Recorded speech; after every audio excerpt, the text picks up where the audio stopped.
Good evening all. Before I formally open the meeting, could I ask any members or officers in physical attendance with an electronic device to mute it to avoid feedback, please? Could I also ask any remote participants to keep their camera and microphone off unless they wish to speak, and ideally not use a camera facility at all, as this can affect the quality of the IT connection. Please note that the meeting will be recorded and data collected during the recording of the meeting will be retained in accordance with the Council's data retention policy. The recording of the meeting may be added to the Council's website. Members accessing the meeting remotely should use their SBC or KCC laptop to participate virtually. If you join using the link on the website or on a mobile and tablet device, it is not possible to identify you and you will not be recorded as being in remote attendance.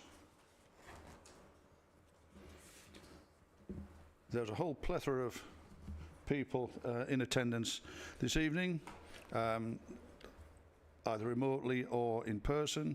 So our Director of Resources, Lisa Fillery, our Monitoring Officer, Robin Harris, Head of Place, John Johnson, Head of Audit, Catherine Woodward, remotely, Head of Housing and Communities, Charlotte Hudson, Head of Finance and Procurement, Community Services Manager, Seth Curtis, Communications and Policy Manager, Phil Sutcliffe, and I'll just go back to the Head of Finance and Procurement, Claire Stanbury, of course, Communications and Policy Manager, Phil Sutcliffe, Information and Business Improvement Manager, Tony Potter, Licensing Team Leader, Chris Hills, Policy Engagement Officer, Janet Dart, and Democratic Services Officer, Billy Attaway. There's no fire drill planned, and if the alarm sounds... Yeah. Catherine Woodward is, it doesn't in person. Did I say remotely? That's because I read my briefing, Mike, as I would dutifully, you see. There you go. Yeah. Apologies, Catherine. Yeah, there is no fire drill planned, and if the alarm sounds, those in attendance should leave via the exits indicated and assemble outside where directed. It is important that you do not use a lift in the event of evacuation, and could I now ask that if anyone in attendance requires extra assistance to evacuate, please make themselves known to me now. Thank you. Are there any apologies for absence and substitutes, please? Thank you, Chair. Don't have any apologies for absence. Thank you. Councillor Bowen. If I can record the apologies of Councillor Marchington, please. Yes, thank you. Apologies from Larissa Reid. Thank you. Members, could I ask you to approve the minutes of the meeting held on the 20th of March 2024, minute numbers 776 to 790 as a true record, please? Thank you all. And at this stage, are there any declarations of interest? I thought at least one of you would have been interested. Okay. Item 5 is the performance and monitoring report, and I'll thank our officer to introduce the report. He's online. Thank you, Chair. Yes, so I present to you the performance monitoring report for the year end. Can you hear me okay? Yes, thank you. Thank you. So the report as in front of you. Can I start with a slight apology? There was an amendment put out earlier on that was stating an amendment to table 5. In fact, the amendment was to table 4. My apologies for that. That has been corrected, and you should find in the pack now that there is an update to table 4. Nearly did it again then. But I will talk that through if you wish when we get to that point. You'll also notice in background 2.3, and this is what the amendment related to, or the update related to, was at the time that this report was initially published, we didn't have 3 of the waste contract KPIs. In fact, we got some of that data. We got 2 of those KPIs data last week, so I thought it prudent to pass that update on to you, hence why table 4 was updated. It's very minor and very small. It's just the year-end value that was added to table 4 only, which you will see as we walk through. Did you wish me to move on to the appendix? Sorry, yes, please. Okay, so appendix 1, point 1, performance summary. You can see there the combined result of 18 monthly and 10 quarterly indicators for the year. 18%, 5 indicators were red, 1 indicator, 3% was amber, and 22 indicators, so 79% achieved target. Below that, you'll see a graph of the year-end outcome where we consider the performance against the previous 10 years' performance. So you can see how that 79% compared for this year we're reporting on against the previous 10 years. So it was up on the previous year. But you can see it roughly sort of balances out around that sort of 70 to 80% through the years anyway. Below that, we have the quarterly indicators graph, which is 2-year comparison of quarterly performance. And you can see that quarterly, we were down slightly in the last quarter. We did very well in quarter 2 on 100%. You see we dropped down to 80% for the year end. And you can see how that then compares to the previous 9 quarters. And then below that, you've got, see, the monthly indicators, which is a 13-month comparison of the monthly performance, which shows the 78% for the monthly indicators and how that compared against that previous 12 months. Moving on then, we have the red indicators. So this is where outcome is more than 5% deviation from the target value. And you'll see the commentary there for 5 indicators that were red, 3 of those indicators relating to waste. And then at the bottom under 3, you'll see the 1 amber indicator at the end of the year. And this is, amber is the outcome where it's within 5% or less deviation from the target value. Moving on then to table 4, the one that was updated. And just for clarification, the top half of that grid, at the bottom, you'll see NI192, percentage of household waste sent for reuse, recycling and composting. And the one above that is NI191, residual household waste per household. Those were the targets outcomes. So the far right-hand column, 2023-24 outcome, those were the 2 values that have been added in this latest release. So NI191 finished the year at 487.6 kilograms and NI192 finished the year at 37.62%. Below that, you have the quarterly performance indicators. So these just show you month on month and quarter on quarter how each of those indicators performed. And then the following page, table 5, gives you our monitored performance indicators. So this is non-targeted performance monitored for interest purposes. And I would bring to your attention there some of the indicators I think were quite positive. For example, long-term working days lost due to sickness. If you look at the first column, it's actually the third column on the left, you see the 22-23 month average. And on the right, far right-hand column, you see the 23-24 month average as a comparison. So you can see, for example, their long-term working days lost due to sickness absence, which is the second entry down, as an improvement on last year. Rough sleepers in accommodation is an improvement on last year. And then the bottom grid, quarterly MPIs, you can see, for example, their number of affordable homes delivered year to date was an average for the quarter. You can see that that was well up on the previous year. So there are a number of positives to pull out of that data. And that, ladies and gentlemen, is the report. Any questions? Thank you, Tony. I've got Councillor Bowen and then Councillor Gibson. Thank you, Chairman, and thank you, Tony, as well, for that good report. I've got a number of questions, if I may. Where do we start?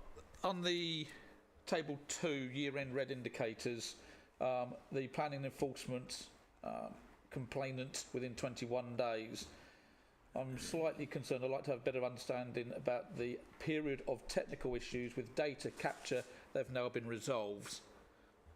What were the issues, and were those issues reported to members? Were members made aware, whatever that was?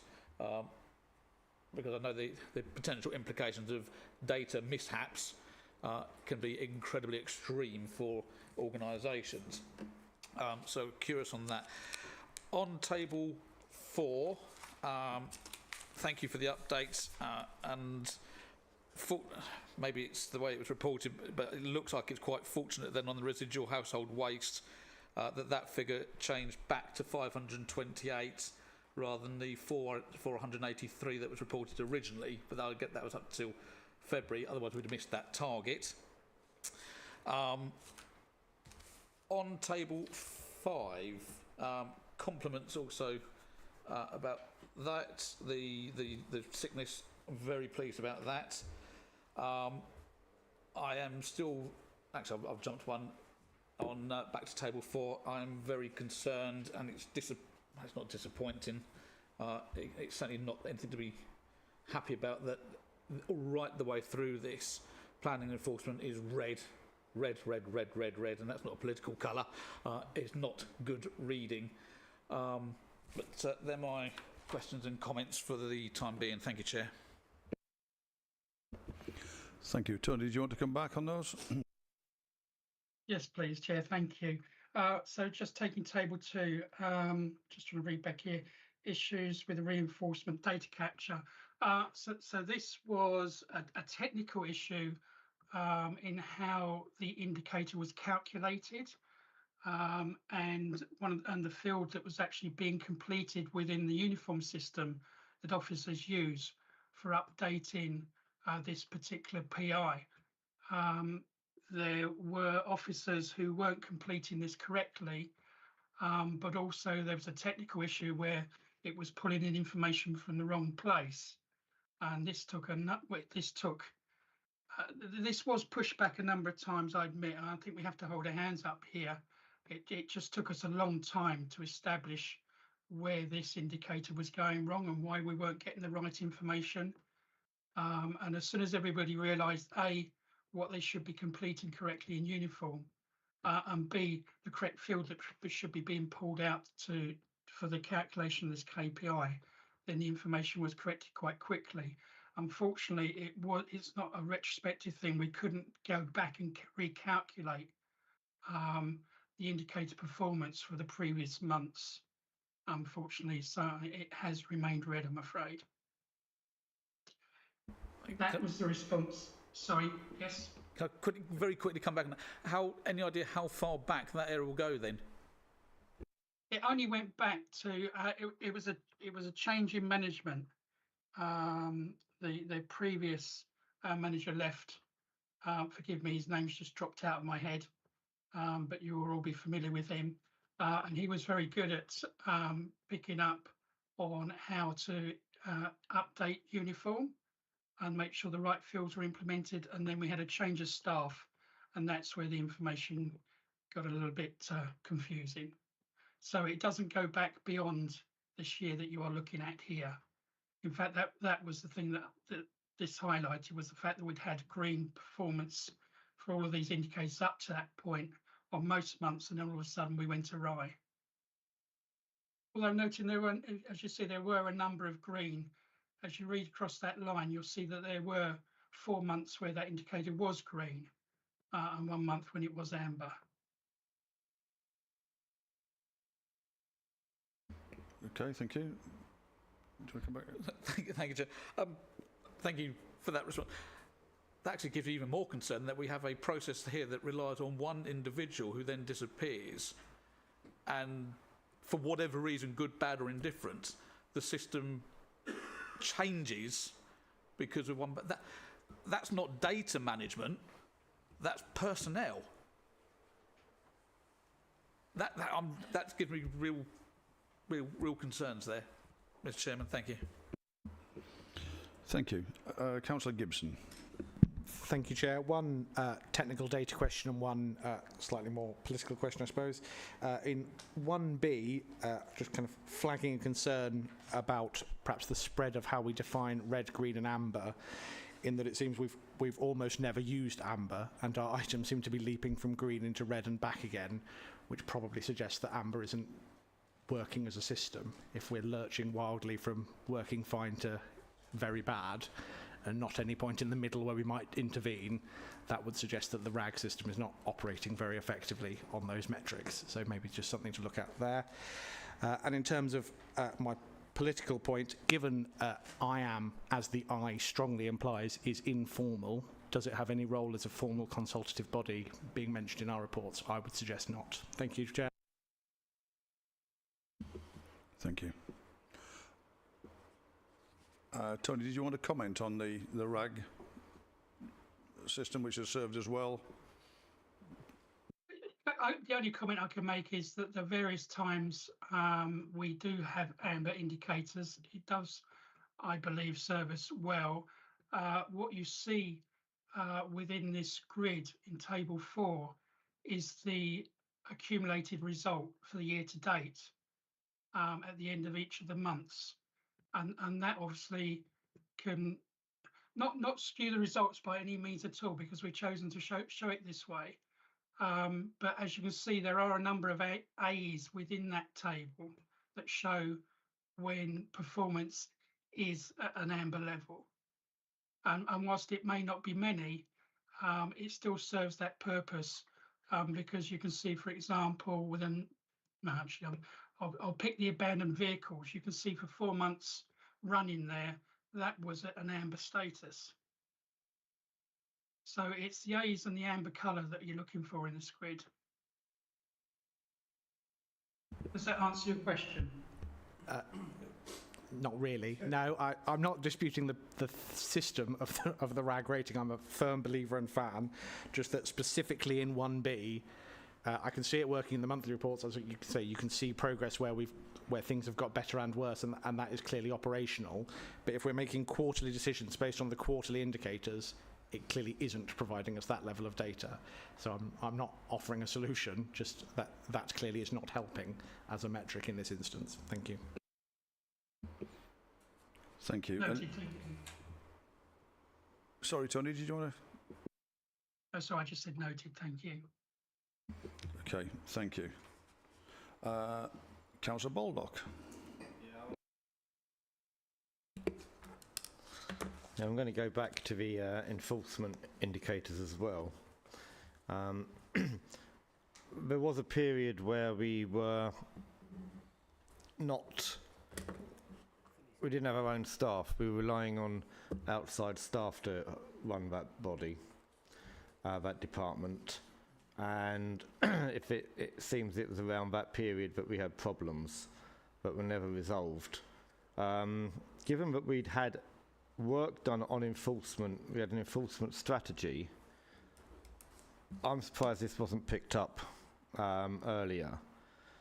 The fact that, and what confuses me is when you was giving your report, Tony, answering Councillor Bowen, you said that it was something that went backwards, we couldn't get back data, we couldn't retrospectively apply it.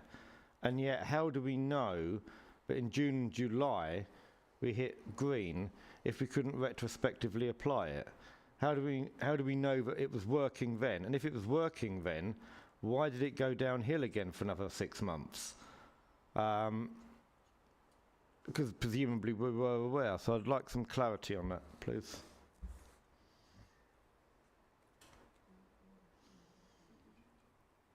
From anyone. Thank you, Councillor.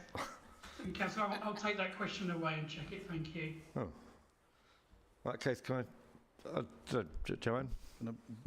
I would need to speak with Tony and go away and confirm that. Apologies.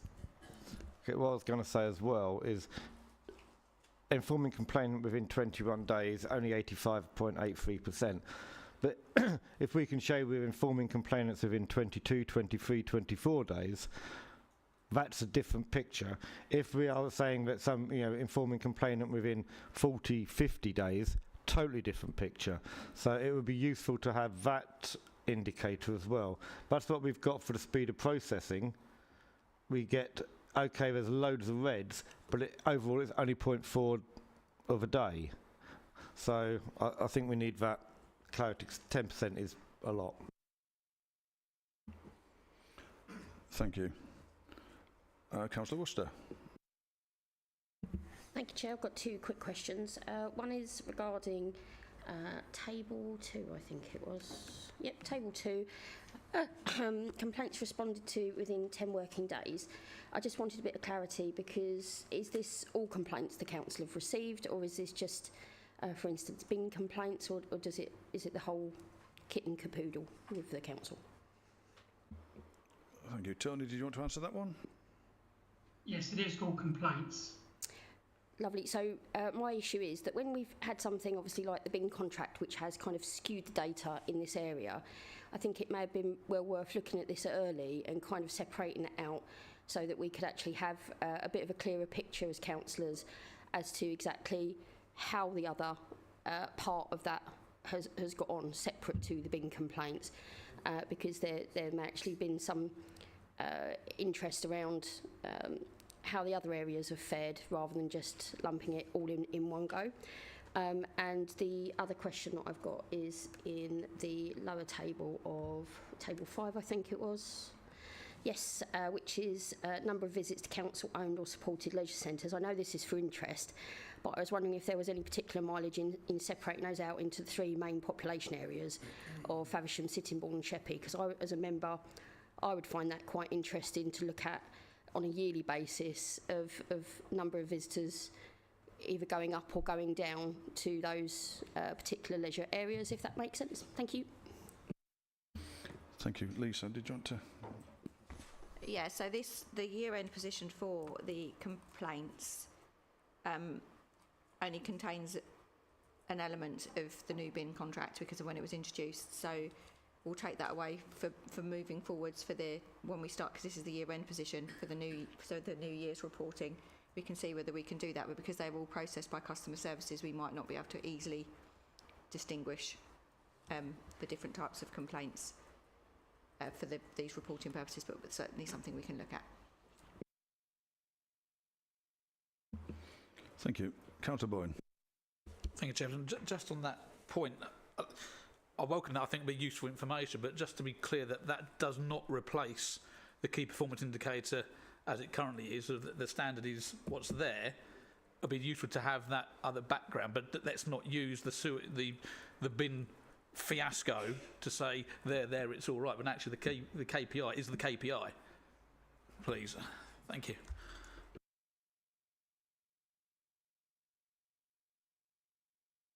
Yeah, did you want to repeat yourself? The KPI is for the whole service in terms of number of calls, etc. Complaints responded to within 10 days. So that's the KPI. The data, if we take the bin information out, is useful, but the KPI stays the same. So the total must include the bin errors as well, still. Otherwise, what's the point of having it? Thank you. Sorry, Chair, just to say I wasn't suggesting on any level that KPIs were changed. Thank you. Okay, thank you.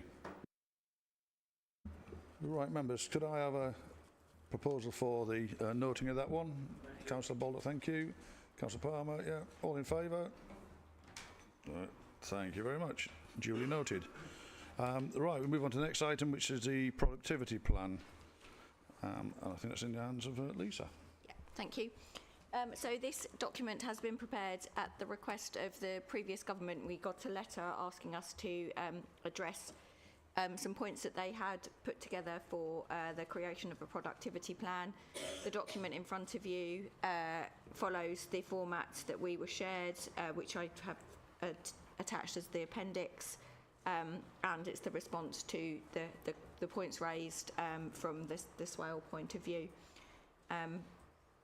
Mostly it is recording a fact, and then they have also asked if there's any areas that are barriers to productivity, which is actually the longest part of this report. Yeah, so this has to be poker face. This has to be submitted to government by the 19th of July. And what I didn't ask in my recommendations was that this signed by the leader and the chief exec has been the case for our partner councils within Kent. They have those that have submitted theirs. That's what it's been signed by. So sorry, I omitted that from my draft and also from the recommendations. Thank you. Councillor Harrison. Thank you, Chair. So, very well done, Lisa. So far. So our priority is actually financial stability. So I think this is really good timing that you've put this in. How can we cut wasteful spend and not bring in stuff that is that where you've put that customer needs and expectations in recent years has outweighed the ability to for us to raise sufficient additional income, blah blah blah blah blah. It's quite correct. I do think maybe that could be strengthened. I have a couple of questions on here, which page 18, when you talk about the LHA being at 2011 rates, I had a week is a long time in politics, but I've had a vague feeling that was increased. Not as much as it should have been, but it was moved from something like 2011 to 2015 rates. So that's not for temporary accommodation subsidy. The rate that was moved, the LHA, the LHA rate for tenants had increased. I think that was only last year actually, and that did go up, but it didn't go up for local authorities TA subsidy, which is still set at 2011 rates. Okay, and also on that page, planning projects are delayed because of non-timely responses from third parties, statutory undertakers. Rings a bell. Do we have any figures to say that has cost us money in non-determination appeals and subsequently costs, obviously? Because there is a quid pro quo to all these things. You know, if they won't respond to us, how can we determine? But then again, you've put these rules in place to say somebody can take us for non-determination. I only mention this because there's one come up quite recently that I remember seeing. So if that is the case, I'm not necessarily saying I want the chapter and verse tonight. What I'm saying is if that is the case, then putting it in here will strengthen that particular comment. Yeah, I mean, I don't think we will be able to provide that information by the 19th of July, which is when this has got to be submitted by, and that would have to be the sole reason for the non-determination, for that to be the cost to be wholly attributable to that. So it would need, I would suggest that all of the cases for non-determination would need to be looked at to determine what caused that and whether the costs were to third parties or whether it was other factors. I don't know what the value of that would be for this purpose. So if you haven't got the information by the 19th of July, which could lead to applicants pursuing non-determination at appeal, which, you know, just what I'm saying is there needs to be a correlation. There is a correlation between the two, and I think that, you know, if we all put it in, then it's something that they need to look at. They are looking at it right across the country, so the more people that put these sorts of things in, the better. Thank you. Councillor Boyne. Thank you, Chair. Just a couple of observations and comments, and it's first one. I wonder whether this will actually continue going forwards. But great piece of work to begin with. I hope the value comes from it. Just say a couple of observations on the 1.3. Reducing our carbon footprint, has it? I know that may be another report, but may not answer it this evening. 2.2 and 2.5. So I've recently been awarded a Platinum Award for address and street data. again, I'm going to refer back sadly to bins, and it seems that that data used there was very far from being, I would suggest, platinum level from across the borough. And I totally, 110%, if that was possible, agree about data protection and FOI requests. As been said in the past, I think the Data Protection Act is the gift that just keeps on giving and hinders organisations. There is, I think, whether it's worth checking on the legitimate business use, I wonder, but I think the original intent of the GDPR and regulations was not and is not what actually has come about, sadly, in the end, and is making life for a lot of organisations, not only councils, but membership bodies, etc., so much harder. Thank you. I feel the pain on that. Thank you. Councillor Baldock, please. Thank you. Councillor Gibson is of course right. We shouldn't be having reference to I am in papers, especially as that's where we're supposed to ask all the tricky questions that you don't know the answers to instead of here. I think it's a good letter. I think it needs to go on. I'm happy to move the recommendation and the second recommendation that Lisa also proposed. Thank you. Councillor Wise. Yeah, thank you, Chair. Councillor Baldock sort of beat me to it there about proposing the recommendations, because I'm very happy to do that. Just before we do go to that, I just want to really congratulate you on being able to write this in, frankly, what was a pretty insulting letter from government ministers to go out to councils in the first place, when you look at the fact they've stripped 40% of funding during their tenure in office, and then said, basically wanted to go along the lines of their former Minister of Common Sense's idea that we were just wasting money on EDI training and things like that, without any understanding of what that actually means for the good running of an organisation, but also just thinking as if we are just wasting tens of thousands, hundreds of thousands of pounds of money that we actually need to make a difference to our services, which they have just been steadily stripping out of the organisation. So that's why I was very happy to take it forward. And I think whilst in some ways I hope this was a little bit of a waste of time doing this, because we've seen the back of that lot. I sort of do think the answers to Section 3 are really important, and Section 4, sorry, and we should take that forward as much as we can to sort of see those big, some of those changes that really will make a difference to the position we're in. So in that regard, that is really helpful to have that there. So I am happy to second it. I just wonder whether we are submitting it to the Department for Levelling Up Housing and Communities, given it no longer exists. Addressing one of the points in there about getting rid of the beauty contests, with the idea that we're all just going to pit councils against one another in the name of levelling up, which, as we all know, less said about that. All right, thank you. Thank you. And finally, Councillor Worcester. Just wanted to say well done to Lisa, because this is a really great document. I just wanted to highlight 3.3 and 3.8, having recently been to the CCT Control Centre and spoken to the team, that one sentence doesn't do justice for that team and Swale's approach to actually leveraging that particular aspect of Swale's work with increasing partnership work for the borough, for our council. That's brilliant to see that in here. And also for 3.8, obviously you have got your office sharing element to it, but obviously that doesn't look at the amount of work that you guys have done in sharing your space, especially with regards to CAB and other organisations that really rely on SWAL as a real anchor point. So I just want to highlight that. Those two sentences I thought were particularly good at showing SWAL at some of its best, really. Thank you.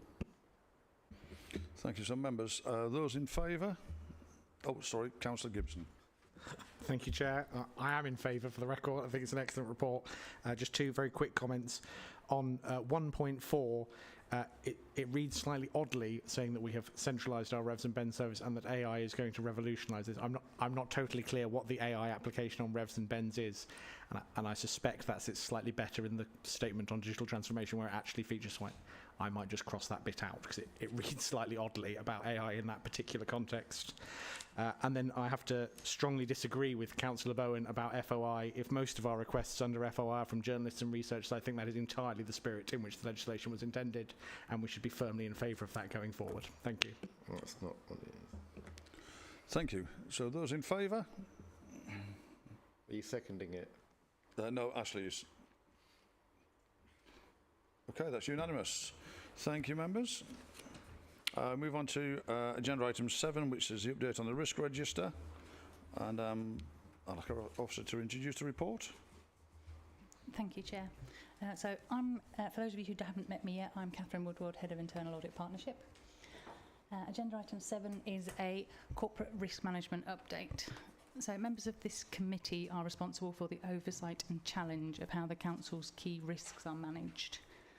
The current risk management framework was approved by the Audit Committee in July 2022, and the risks are regularly reviewed by risk owners, which includes heads of service and other managers, and the information is routinely reported to the strategic management team as well. So just moving into the main aspect of the report, on page 31 of your packs, the tables there show the total of risks, both corporate risks and operational risks across the whole council. You'll see from this there's been an increase of 5 risks over the last year. Page 32 details just the corporate risks, and the diagrams show the current risks from last year, the current risks to date, and the shift in those, and what the mitigated risks will be when all the actions are complete. There's also a table there which shows the total movement of all of the corporate risks throughout the 12-month period. Well, it was actually a 15-month period because we went from February 23 to May 24. So the tables on pages 33 to 39 provides what is more commonly known as the risk register. This details the risks, the owners, the current controls that are in place, the planned actions and the risk scores for both the current risk and the mitigated risks. So 3 risks have reduced over this period. 1 risk has been removed, is no longer relevant. 9 risks have remained the same. There is 1 new risk and there are 2 risks that have increased. The 2 risks that have increased are risk F, which is major contractor failure. I think you all appreciate why that risk has increased. But I think it's really important if you actually look on page 35, working with the head of service in there, about the actions that are being put in place to mitigate or to stem the tide, shall we say, of the impact of this risk on the council. And that's obviously been reported quite frequently back to senior management team, and I think you'll all be aware that of the situation there. I know you all get regular updates, as we all do, on where we are with that major contractor failure or decline. The other risk that has decreased is risk 0, which is focus on established priorities. The reason this risk has increased is primarily due to the peer review and the additional requirements that we agreed we would take on following on from that corporate peer challenge review. And I think in addition to that, obviously what has occurred over the last 6 to 8 weeks with obviously our new elected government, that will also have an impact on this as well. So it's one that we are maintaining a close eye on as well. I'm happy to take any questions if anybody has any. Councillor Bowen. Thank you, Chair. Clear report, well presented. Thank you for that. Just one comment, or actually 2 comments. On E, reference E, at least I might be able to help with this. Is there a particular reason why we're employing a consultant to look at what the business case and reviewing what the costs are for the Rainbow Homes? does that really require a consultant as such? Because that, to me, I always think the word consultant is lots of money. If it is, I understand it, but is that not something which we could have done in-house? And my other very quick one is on K, about the local plan. We may come back to this later. Is we don't know what the housing targets are going to be yet. Thank you. Lisa. Yeah, so the Rainbow Homes one, that is the consultant that is actually looking at the whole of the, they are planning, what are they called? Monique, help me out. They're not the delivery partner. They are looking at the whole viability, and the consultants that we are looking at the whole project, I can't think of it. They're a professional team, so they've got a specific set of skill set that's outside of the normal skill set of this council. Cost consultants, planners, etc. Of the whole scheme. So the business plan, obviously I have reviewed that, but it is being refreshed in line with new costings and the cost consultants and the quantity surveyor work. So it's the next stage of the process, rather than just the headline figures based on industry standard cost. This is now what the bit that Rainbow Homes are employing to support the project delivery. Thank you for that. That clarifies that. As a suggestion, you may want to. It could help by adding a bit more to that, but thank you.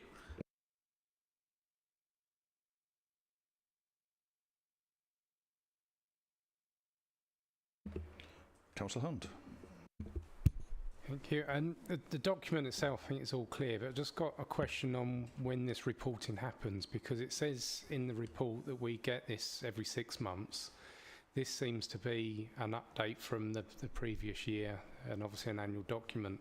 And as Councillor Bowen said, there's things in here with local plan, you know, we don't know sort of figures yet, and 5-year housing supply can change within weeks, as we've seen recently.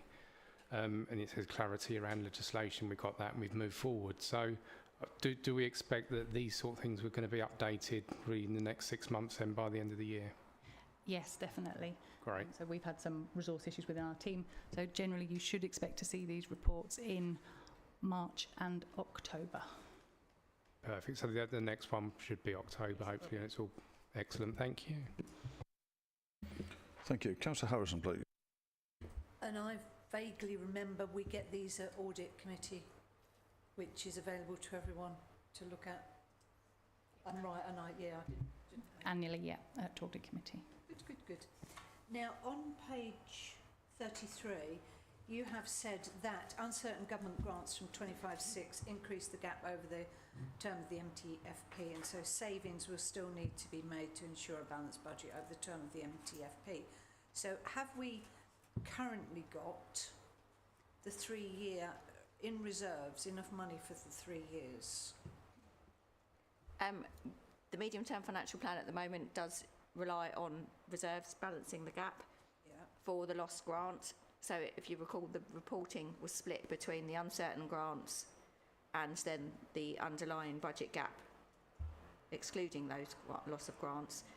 So that's why our gap this year came down, but that's back up again next year because we don't know what we're getting. So yes, I haven't issued. There's no the life of the financial plan at the moment. There are enough reserves to get us to the end of that, but then that is pretty much it. And you can only spend it once. I've not heard you say that before.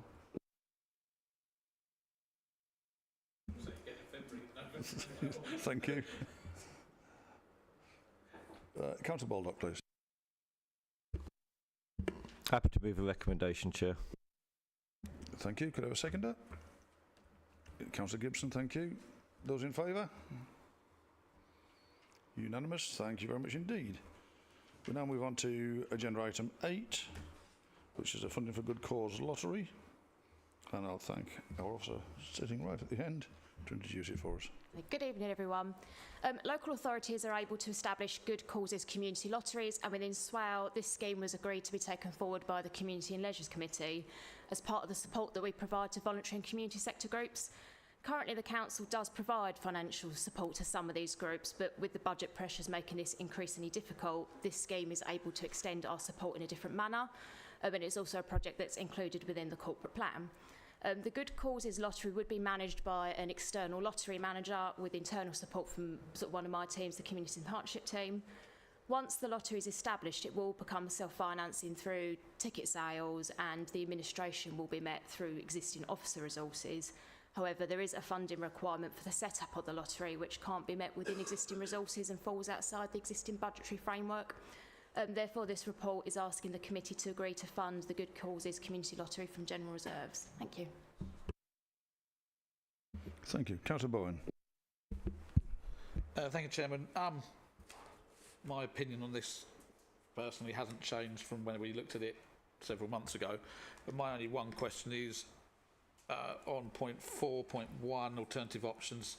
If this is part of the corporate plan, why is it here? We've got no choice. It's a fait accompli. No, not quite so. It's part of the corporate plan to have a community lottery. It's come here tonight for how we're going to finance it. So that's still the same thing. we can't have a corporate plan if we can't finance it. So our hands are being tied by another committee saying, you've got to have this, you're going to have to find the money for it. So. Councillor Wise. Well, just on that, we are always asked to produce corporate plans that aren't year to year, yet the government used to provide us funding year to year. So yes, it's a very good point. Well made. Councillor Gibson. Thank you. I wholeheartedly agree that we should have multi-year funding and things in our corporate plan should be funded correctly. My actual question is around the choices we could make in 2.3, so some clarity around, sorry, I'm looking this way because I'm sat in the worst possible position, some clarity around what we could choose to deprioritise in order to resource this within the team.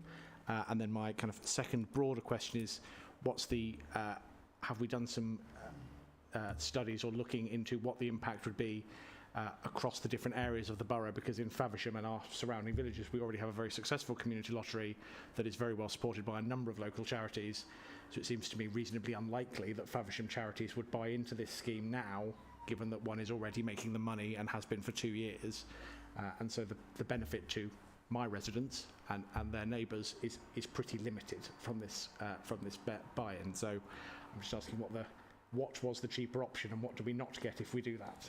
Thank you. I mean, in terms of sort of the resources within team, the community and partnerships team is sort of very small, and at the time when we first started talking about this, we did have discussions with sort of various members about what other projects we could potentially not deliver. But at the time it was felt that actually if we could potentially have the additional funds for a little bit of extra resource just for a short period to get this set up, and bearing in mind that we can manage this once it is established, we felt that that was probably sort of the better option to take forward. In terms of sort of the buy-in, I suppose from sort of the voluntary sector group, we believe that there should be good buy-in. There will be a lot of work that goes on with the team around those discussions with the voluntary sector groups to get them on board. The Faversham scheme is up and running, and I know it's now been running for a little bit of time, so again we would still have those conversations with the Faversham groups and hope that they'd like to be part of this as well.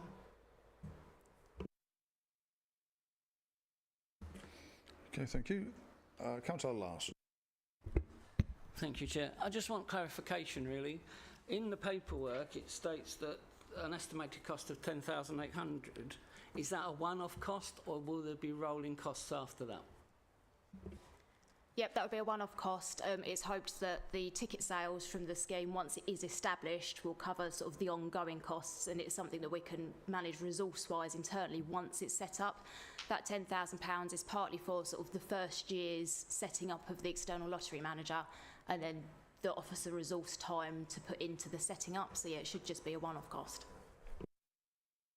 Can I just come back, Chair, in that you said it's hoped that it's the one-off cost. I think we need a bit more clarity on what the cost would be in year 2 if we don't hit the targets on this, and possibly year 3.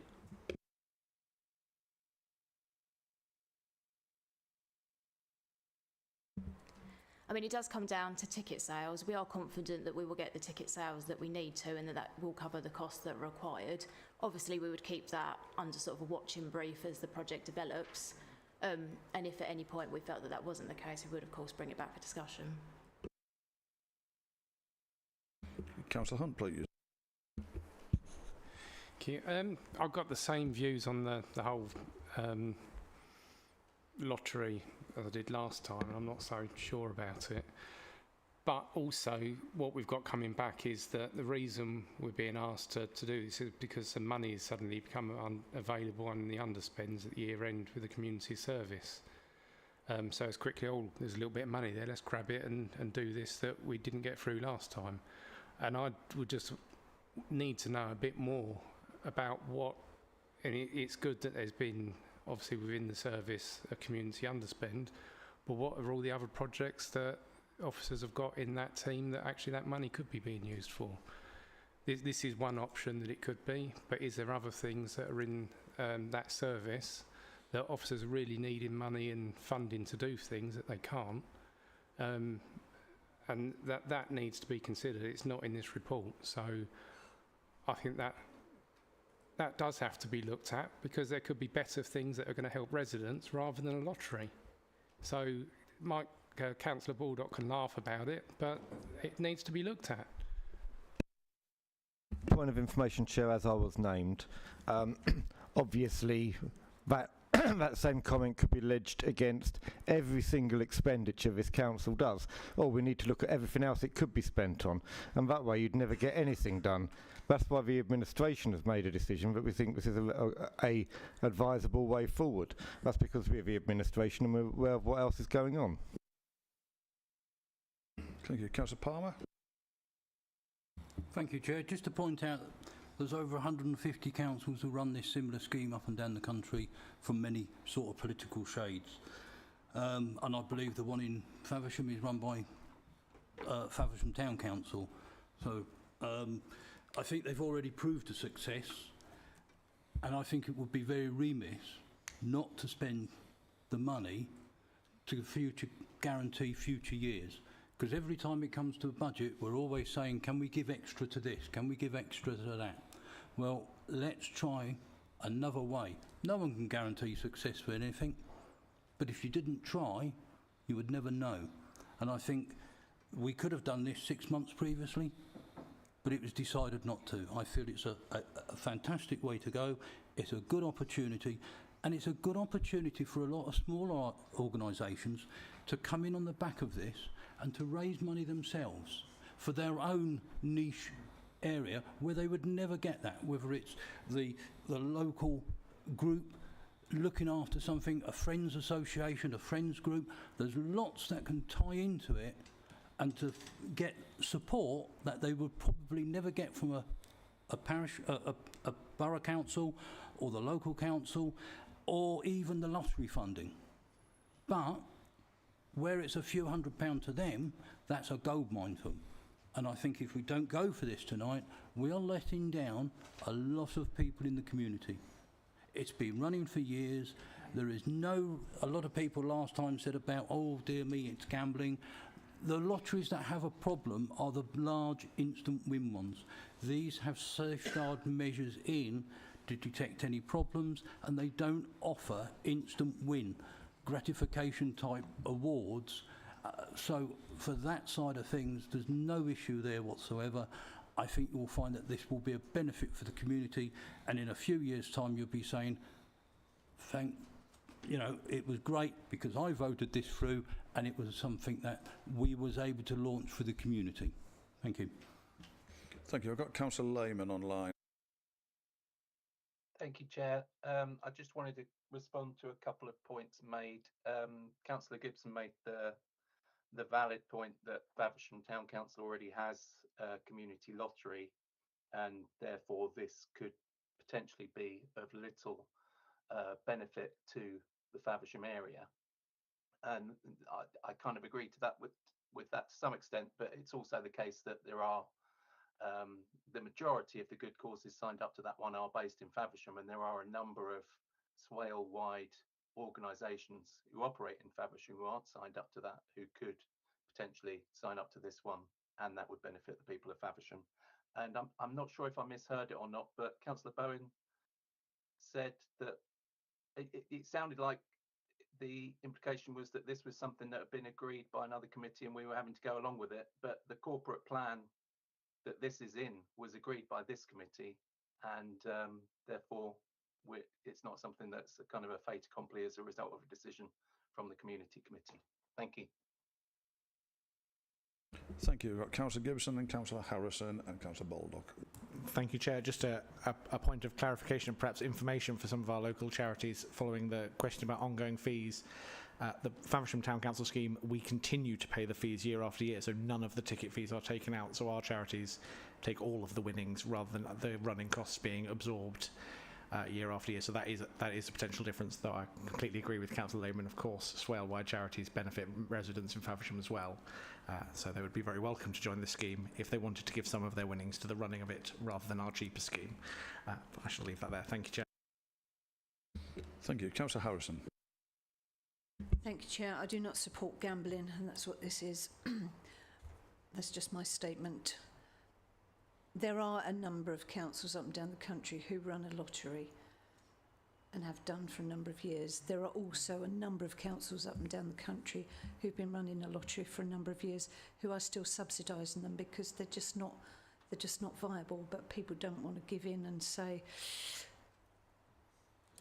and admit it. And then that's fine if you've got more money than perhaps other people have. I'd just make that comment. Not all the lotteries that councils run are successful. That is a statement of fact.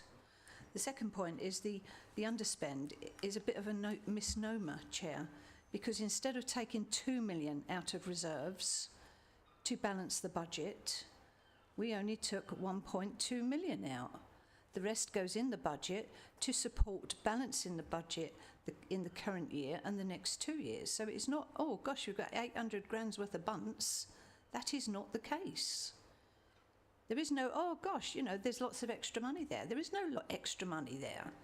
It's all part of the reserves that are going to be used to balance the budget in the 3-year MTFP. Thank you. Thank you. Councillor Baldock. Thank you, Chair. I think this is a good idea. We've heard that it works well in Faversham. Don't see why the rest of Swale should be denied access to the benefits that they have in Faversham as well. It's, you know, it does work well. It enables us to help, as Councillor Palmer said, charities that are struggling. You know, each year at the budget we end up giving back more than £10,000 to keep charities going. Some of those charities can use this to start funding themselves. As Councillor Bowen said, it is in the corporate plan. This has been approved by this committee. I think it might have been approved by full council as well, the corporate plan. So that is a policy of this council. What we're being asked to do is to fund it from general reserves. I think that is sensible in the light of the underspend. Yes, there are a myriad of different expenditures across the council. There are on, you know, every day. You can always say, well, maybe you could have spent that differently. You can say that on every single item, on every single agenda, and we don't have to look. If we spent every day looking at all the different alternatives, then we wouldn't make any decisions at all. This is a relatively small figure, but will hopefully generate more back into the community as a result. And I think that's a really positive thing that this council hopefully is about to do. So I'm happy to move the recommendation, Chair. Thank you. Do I have a seconder? Councillor Carnell. Are those in favour? Chairman, can I ask for a recorded vote on this, please? Agreed. You certainly can.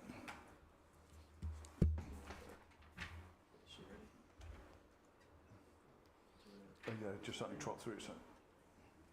Thank you. Councillor Harrison. I'm just following procedure, Chair, i.e. 5 people have to stick their hand up.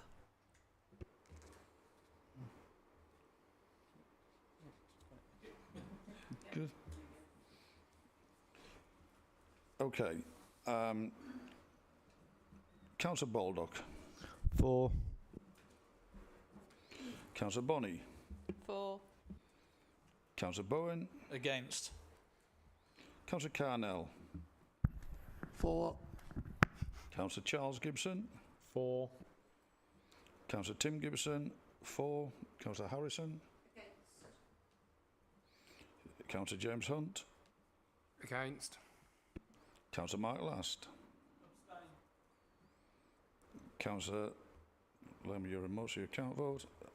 Councillor Palmer. For. Councillor Speed. For. Councillor Wise. For. Councillor Worcester. 4.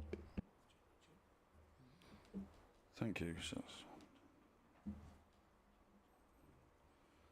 that's 9 for, 3 against, and 1 abstention. So that's carried. Thank you. Yes. Oh. So, sorry, going back to the productivity plan, a question that was asked about Swale House, hot off the press as we were talking, the display energy certificate for this building has been improved from a C to a B due to the new windows and the reduced in here. So that statement, I do have evidence to prove that. Thank you.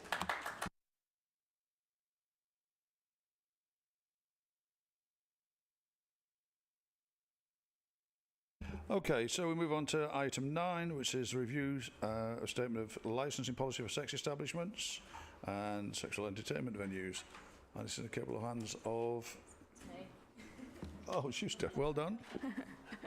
Sorry, me again. Unfortunately, Chris Hills is on leave this week, so I've agreed to present this on her behalf. So this report is to present members with the Swale Statement of Licensing Policy for sex establishments and sexual entertainment venues following its recent consultation. The power to regulate sex establishments is contained within the Local Government Miscellaneous Provisions Act 1982 and the Policing and Crime Act 09. Swale first established a sex establishment policy which was approved back in November 2010, and the policy has been reviewed regularly since then. The most recent review of the policy didn't actually identify any changes that were required, and following agreement with the Licensing Committee on the 13th of February this year, it undertook a public consultation. Despite the wide-ranging nature of the consultation, we didn't actually receive any comments. This committee is therefore asked to consider the revised policy and agree its adoption in order for it to be published and come into effect by the 1st of October. Thank you. Councillor Bowen. Thank you, Mr. Chairman. I'll give you a caveat on this. This could be stupid warning alert for this one. But when I was reading it, can I just clarify, what about establishments that permit the use of, I'm going to say, kissograms or even reduced clothed purse people? Does that have any impact on this? I was thinking particularly in whether premises, in terms of the numbers, which relevant determinants provide which fall within the period of 12 months. There'll be a number of establishments which could have that service. So I don't know whether it's included in it or not. I say it might be a really silly question, but I don't know. I would need to take that away and clarify with the team, I'm afraid, on that one. oh, no, Robin. Yeah, so basically it has to meet the test of a sexual entertainment venue or a sex shop, for example, in order to meet that, whereas premises that make an exemption, for example, so a licensed premises can actually have, I think it's one thing or per month over a 12-month period, and that wouldn't actually then be contained within this because it's exempt. But what happens if it goes over that, if they have 2 months, etc., which is not... Then they would potentially meet the criteria for being a sexual entertainment venue, and they'd have to apply for a licence. Thank you. Thank you. Councillor Gibson, please. Thank you, Chair. I suppose one highlighting an inconsistency, which I suspect is national policy, not our fault, but just thought I'd flag that you can legally get married at 16, but seem unable to purchase a marital aid, which seems a slightly odd proposal to have in our sex shops policy. If you can get married, surely you should be able to aid that marriage however you see fit. On my slightly more salient point is condition 13 under the Cinema Club members segment. I have absolutely no idea what that sentence says. It looks rather like it might have been written by Joe Biden in one of his worst moments.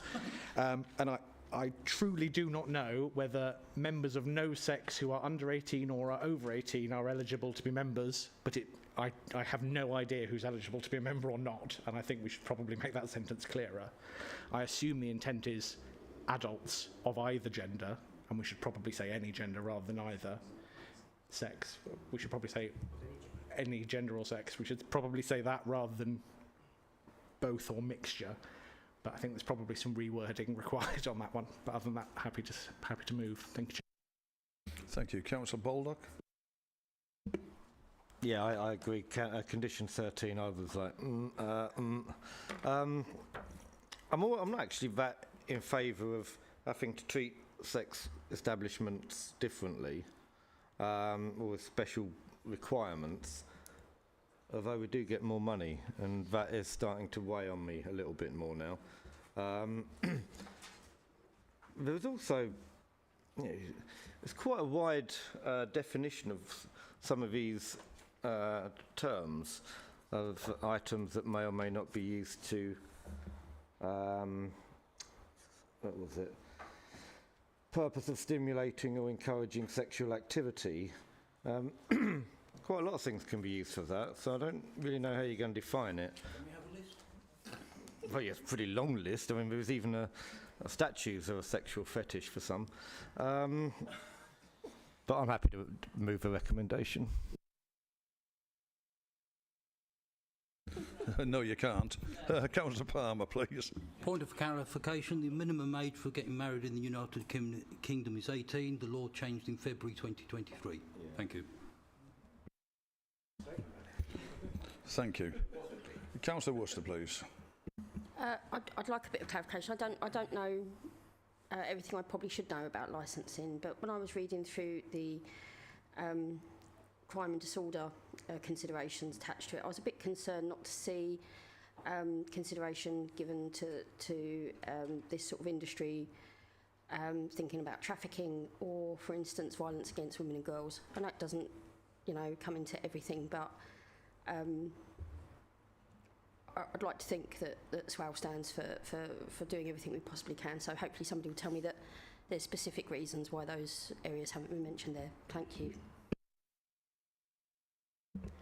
I mean, in terms of this policy, it's sort of directed by the legislation that underpins it, but certainly if we were made aware of any concerns relating to any premises of this type of those sort of concerns, then we would follow the safeguarding procedures that are, I mean, the safeguarding policy is updated annually with any new sort of categories of concern that come out. So in my mind, that sits quite well following that process, so that if there is anything new that appears, it's picked up that way rather than through this policy.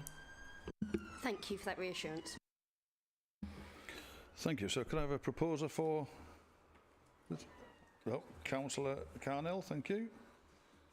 Seconder? Councillor Baldock. Thank you. Those in favour? That's unanimous. Thank you very much. We now move on to item 10, which is the Corporate Equality Scheme. Thank you, Chair. Local authorities are subject to the duties of the Equality Act 2010 and as such are expected to review and or replace their equality objectives every 4 years. The latest review has now taken place alongside the development of the corporate plan. The review included holding workshops with individuals and organisations representing people with protected characteristics, as well as considering the data from the 2021 census. On the 7th of February this year, this committee considered a draft corporate equality scheme for the period 2024 to 2028 and agreed that an 8-week public consultation should be carried out. This took place and closed on the 10th of April. The report this evening presents the results of the public consultation on the scheme the form in the table in Appendix 2 of this report sets out the suggested amendments to the scheme. If the committee are happy with the suggested amendments, they are invited to consider the scheme for adoption. Thank you. Thank you. Councillor Bowen. Thank you, Chairman. Again, I'm pleased to see... No, let me rephrase that. I welcome this. I'm not pleased to see this because in an ideal world we wouldn't actually need to have it, but we're not in an ideal world, so we do need to have it. Observations, if I may, on...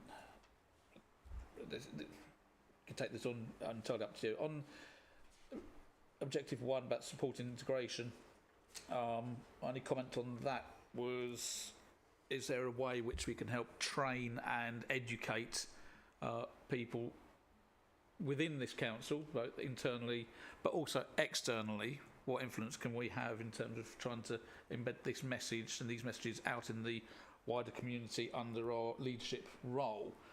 There is a training and development need to raise awareness there. Objective 3, ensuring easy, clear and convenient access to our services. 2 points on this one. I sound like Councillor Henderson from years gone by. May rest in peace. But in terms of those who are needing our services, from an equality perspective, I'm not saying we shouldn't be doing this, but having an early finish on a Friday doesn't necessarily mean that those in need at 3 o'clock on a Friday afternoon find it as easy to get that help as they may on other days of the week. And on the bullet point, about halfway down of that same page, treating all of our customers with respect by being polite, great, yeah, welcoming and making reasonable adjustments when providing services to neurodiverse people. That is a very big assumption. We do not know if people are neurodiverse. So we should be providing the same service regardless of any potential issues, I would argue. But I get the thought behind it. In terms of the feedback, on the recruitment and selection interview part, when hiring new staff, we make sure that the best applicant for the job is hired and make sure the fair and open recruitment practices are followed. Absolutely. Do we offer a guaranteed interview scheme to people from other groups who may be disempowered? And I get, and I recognise I'm coming from a very privileged background when I make these comments. Again, food for thought, the structured interviews are carried out with predetermined questions relevant to the job requirements. Again, coming back to the neurodiverse side, there are candidates who would absolutely freeze in that situation. So, and again, it's food for thought. Is it an idea? Could we actually give applicants who are invited to interview a list of the questions in advance? So actually those who are potentially neurodiverse have an equal chance as somebody who may not be as neurodiverse. And then again on the next page, number 5, the council, the IA, goes further by requiring officers to consider other socially excluded groups, including those with literacy issues. Again, that's the same point. How do we know that? Because I presume we don't gather that information. So, and the same with. No, I think that's it actually. But observations, but overall, good. Thank you. I can respond to some of those questions. So I believe we have a budget for training for equality issues, certainly internally. And I don't think we would have a budget for externally. I'm going to sort of look to Lisa to see whether there's anything you'd want to add about that. Noted your comments about the early finish on Friday. I'm not sure that that's something I can comment on.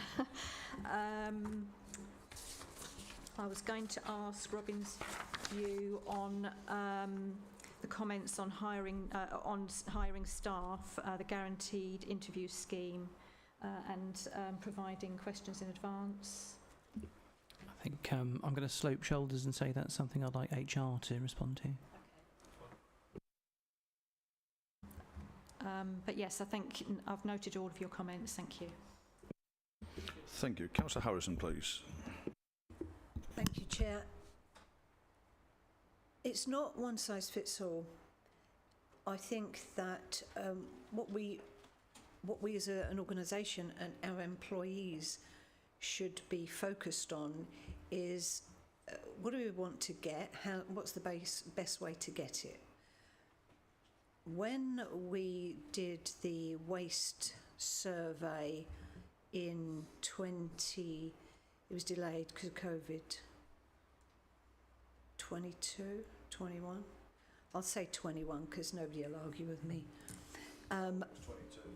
I insisted that Marine Town, who were going to be on a trial because they were still on a weekly black sack collection, I insisted that they had a paper copy of the questionnaire, and I said, and I'll bloody deliver it all myself as well if that's a problem. As it happened, I went out with the staff and we all delivered it. That was the best response we've ever had to a questionnaire, those hand-delivered ones. People filled them in, not people who couldn't read and write, I agree, but the majority of them were filled in and sent back. And indeed, some people who got the there is this questionnaire online, rung up and said, can I have a paper copy?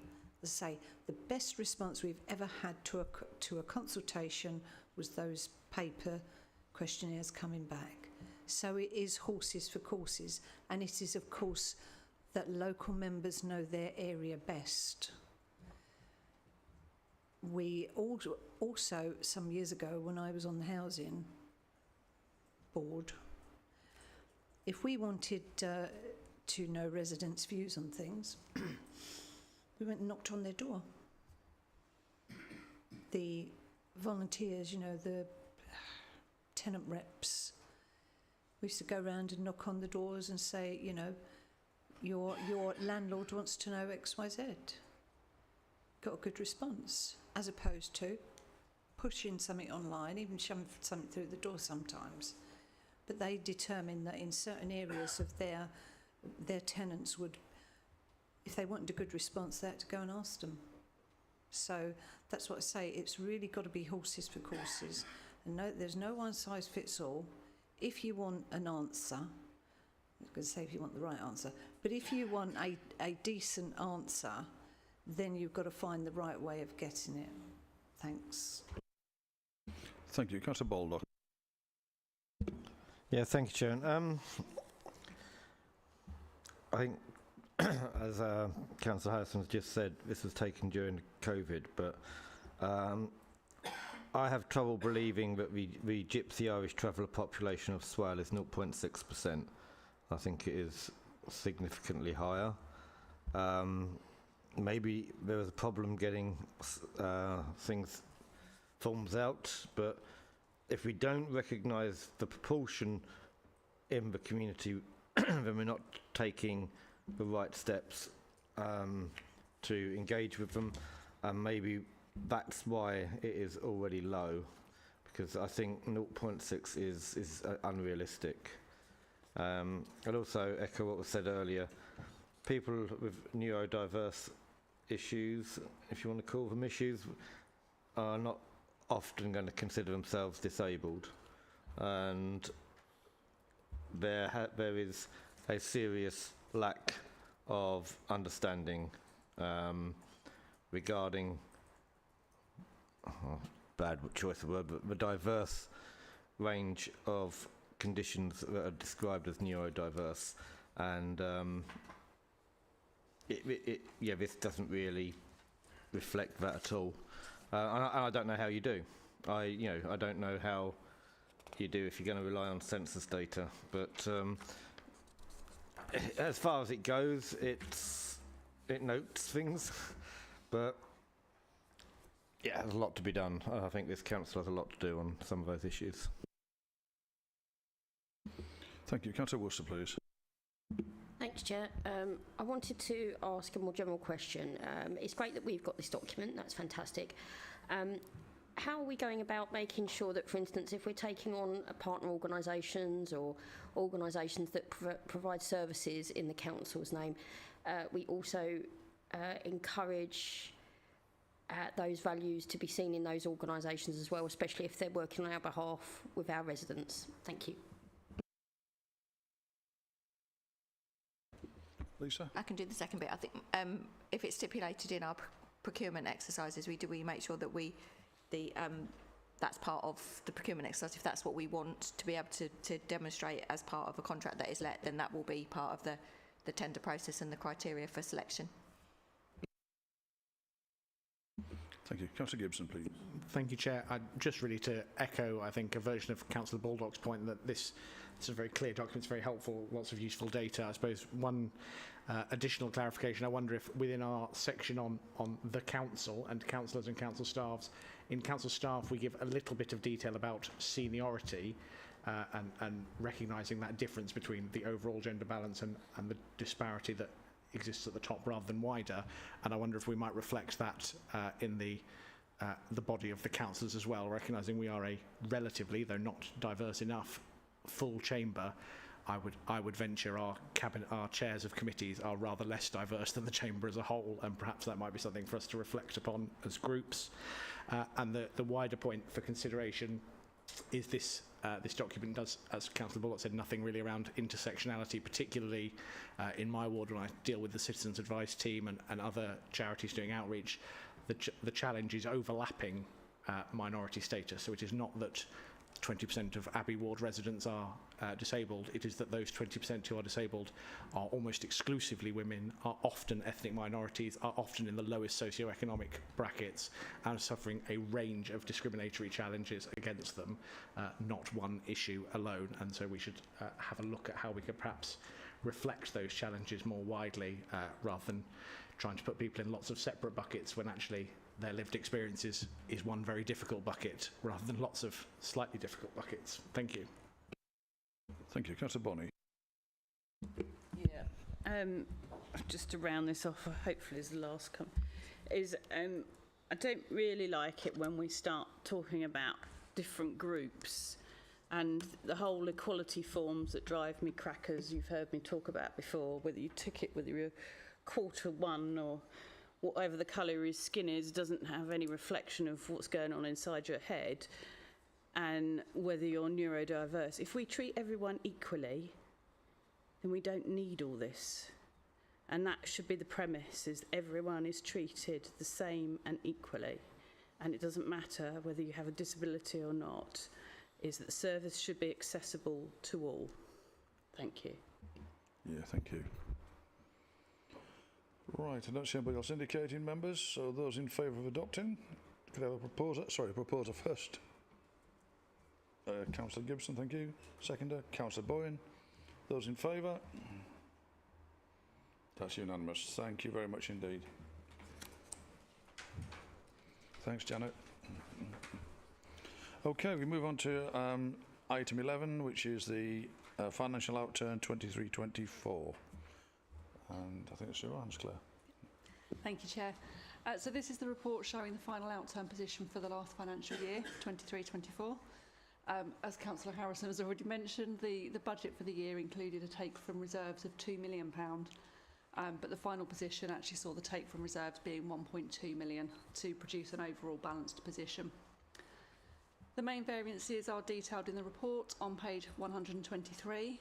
These include an overspend on temporary accommodation driven by the current economic position, overspends due to the need for temporary staffing in some areas which are being addressed, increased income from parking charges and bank interest, and savings from a retendered insurance contract and pensions contributions, as well as a saving from indexation on some contracts that came in lower than we had previously anticipated.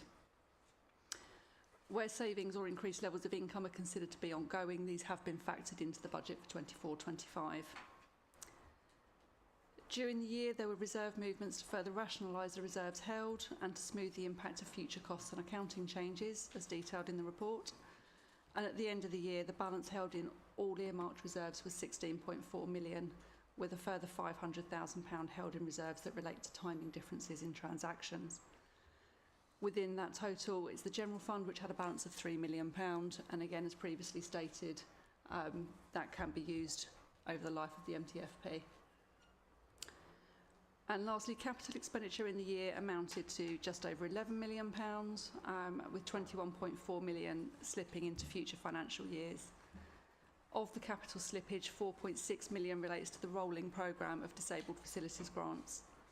The slippage is otherwise made up of the Rainbow Homes development, purchase of properties for temporary accommodation, and the Levelling Up project. Happy to take any questions. Thank you. Councillor Harrison, please. Thank you, Chair. My eyes might be a bit iffy on the little On page 123, well actually 122 and 123, planning variance of just over £500,000. And it does say 514 overspend. This is 23-24, so I might have got the wrong year. But does this include, and if not, where is it, the £135,000 that it's cost us for the Bartons Hill Drive appeal that we lost? And if it's not out of this, where is it coming from? And where is the money coming from for the Ufton Lane appeal that we've just lost?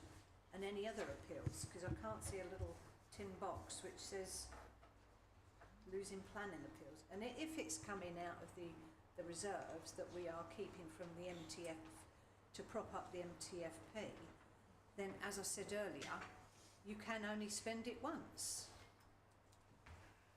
Which means, you know, we've got to be a bit more responsible. Thank you, Chair. Thank you, Lisa. Yeah, so any of the appeal costs that were settled in that financial year are included in that overspend. The majority of the overspend, as detailed in the report, is due to the reliance on agency staff, but there is an element of costs awarded in that too. Thank you. Councillor Baldock. Do you not, sorry Chair, do you not think that should actually be put in there? You know, that 135 grand, I mean, it's not like, oh, we spent 20 quid extra on agency staff. 135 grand is a lot of money. It should be actually put in there. Councillor Baldock? Yeah, that's the, before we were interrupted, that was what I was going to refer to. I think that when that came out in a year that we actually had a budget for appeal costs. We used to have a section in the budget for appeal costs each year in with other planning costs, and I think that amount came out about 3 years ago. The amount that's gone out in appeals in the last couple of years has been a tiny fraction of that. Thank you. Lisa. Yeah, there is an element of the budget for appeals, but there was a significant spend. I'm just going to see if I can find it. But yeah, there's an ongoing base budget element for cost of appeals. But anything over and above that is then a pressure on the. Thank you. I don't see anybody else indicating, so could I have a proposer, please? Councillor Connell, thank you. Seconded by Councillor Palmer. Those in favour? Unanimous. Thank you very much. Okay, we now move on to item 12. Accounts to write off.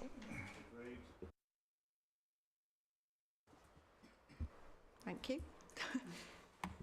So this is the annual report where I need to bring to you the debts that are put to me that are over £10,000. As this time last year, we went through this. They really do only come to you when the team have been through every possible route of recovery. Thank you. And in some cases, I mean, the Constitution says I have to bring it to you, and even if somebody has died, because it's over £10,000 and there's no money in the estate. So as I think I have run past you before, I think if the Constitution Working Group are minded to help us refresh that position, where there is absolutely no chance of recovery, then perhaps we can amend the delegation limits on that. But the report details the cases that we are putting before you, and be grateful if we can sign them off. Councillor Hunt. Just to confirm, are any of these ones that we did discuss last year? Because what we had last year was a blue paper with full details of exactly what it was, so we could make a decision. And at that time, there was one that we decided to still pursue, and this isn't giving detail of what these ones are. So I just wonder why that information isn't there with this one. Because that came back a second time last time. The report on blue paper was a return because the first time the committee asked for the additional information and then delegated to the chair and I to sign that off if Chair was satisfied that the answers from the team were that all routes had been pursued, and that was the case. These two cases are, I think, very different as well. There are no funds available. The last one was somebody had absconded abroad, and so you asked us to look into that further. These two, I think, are a case where there is absolutely no means of recovery. So the detail, the company's absconded. There is no further information on that, and the other one is ceased trading with no other assets. But as we said before, if any of these, for the business rates, and with, is that the only one there are this time? If any of the people that do return to the borough trading in exactly the same names, we will resurrect it, and the same with the housing benefit and council tax, which we haven't got anything of today. But if they are, we don't ever close them down unless they've died. We don't ever close it down. If they come back, we will then try and recover it. Okay, thank you. Councillor Harrison, please. I can recall the discussion from last year, and to be fair, I can recall the discussion over the years. One of the issues was, if we had the details, we are supposedly know what's going on in our wards and know who's under what stone, etc. And it was entirely possible that we might know that, well, that says Joe, I know he's trading as Jane or whatever. And local knowledge goes a long way, and we have managed to help out in the past. But the second point, which I have definitely asked the question over the years, is if it was one of my residents on council tax, poll tax, whatever it was over the years, we ain't going to leave it a couple of years. We don't even leave it a year before we're almost knocking down their door to get the money out of them. So, I've asked this many times over the years, why do we allow businesses to run up anything over 1 year's worth of rates? Because that's treating them differently to residents. And, you know, it might well be that they wouldn't pay after a year, but at least we could take action so that we didn't end up having 13 or 21 grand's worth of debt. Thanks. Thank you, Lisa. Yeah, so the debt recovery process does start almost immediately, and the first one on this list is not even a year's worth of debt, so the levels are so much higher. That's why it looks like it can considerably be longer periods, but we don't treat them any differently. The recovery process starts as soon as we are able. Thank you. Councillor Baldock, please. Yeah, the second one is a bit worrying because it went over 3 years. But obviously nobody here on that top bench was here then, so we can't really dig too deeply into that. It is different to last year. I think the fact there's only 2 is really good. And I also know that if Lisa thought there was a remote possibility of getting this money back, she'd be trying to do so. But we can't spend money trying to pursue things that aren't going to return. I'm completely happy with this as it is. Thank you. Okay, so you're prepared to propose it? Yeah. Thank you. Could I have a seconder? Just ask one more question. Yeah. Just from what's been said there about this year being left, just on that second one, it's 2013 up to 2017. What has been being done since 2017 then? Because if we know that that was not being paid, when do we find out that that company has absconded? And why? We've got no trace of them since 2016-17. I'll have to ask Councillor Bowles for at least a couple of years for an answer to that. No, it's what's being done since 2016-17. Yeah, well, that was Councillor Bowles' era. Yeah, no, I agree that, but did we only just find out now that there was debt from that period? That's what I'm asking. Or have we been doing something in those years to try and chase it? So, yeah, as I said at the beginning, they only come to you once the team have given up all hope of being able to recover any debt. So any time there is a chance that they think that they can recover stuff, it doesn't come anywhere near me, let alone anywhere near you. I just want to get full clarification just to understand what we do with these debts, because from what you said there is that officers have been chasing this for years, and it's only now that we think that there's no chance. So we've only just found out that that person has absconded. I just wonder how we didn't find out that in the years that it has been investigated. And that's where the not having detail doesn't really help. So the team follow the process that they should be following, and the recovery process is a very long one when we are able to start recovering things. So that's why it can be a very long time before it gets to us, because of the work that's going on behind the scenes with the court orders and the recovery agents, and then it's only when the recovery agents give up and that it comes back to us, or when somebody's absconded. So it can take a very long time to run the course of the process before we give up. Thank you. Can I have a seconder, please? Councillor Palmer, thank you. Those in favour? Unanimous, thank you very much. Item 13 then, which is a scheme of delegation and committee procedure rules.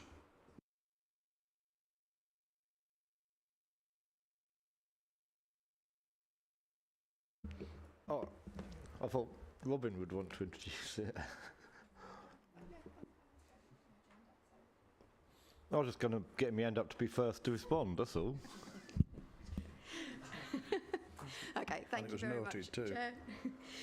Good evening, members. So the report in front of you tonight seeks Policy and Resources Committee's recommendation to full council of a series of proposed changes to the scheme of delegation and committee procedure rules with regard to Planning Committee, as set out in Appendix 1. This report has had quite a long gestation, with its origins going back as far as early 2023, when officers in the planning service started work on a planning improvement strategy intended to improve the overall productivity of the service, and as part of doing that, the well-being, the recruitment and retention of staff. So it took a holistic approach to how planning could be improved.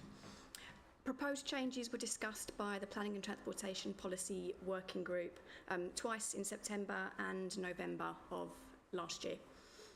PTPWG's ultimate recommendations were then considered by the Constitution Working Group in January of this year, and it's that final set of recommendations that you see set out in Appendix 1. So in Appendix 1, which hopefully is as clear as it could be, on the left-hand side you have the current wording of the Council's adopted Constitution for the specific areas where amendments are proposed. On the right-hand column is the recommended changes, with proposed additions shown in red text and proposed deletions struck through. There are 12 broad areas of change that we are seeking to introduce. They're set out in the table in 2.6, but I will run through them just very briefly. So number 1, delegated powers should not apply to council-owned land. As it stands, there's no requirement for applications on council-owned land to be decided by committee, but that feels perhaps a bit anomalous and probably better for transparency if that is changed. Second area of change is that we recommend members are asked to provide a reason for calling an application into committee. Providing reasons gives an opportunity for officers to discuss and address the concerns, perhaps in advance of anything going to committee. It also allows reports to be more focused and to attempt to address or highlight the identified member concerns. To be absolutely clear, it does not need to be a planning-related reason. That's not what we are suggesting we introduce, but a reason to help focus officer attention.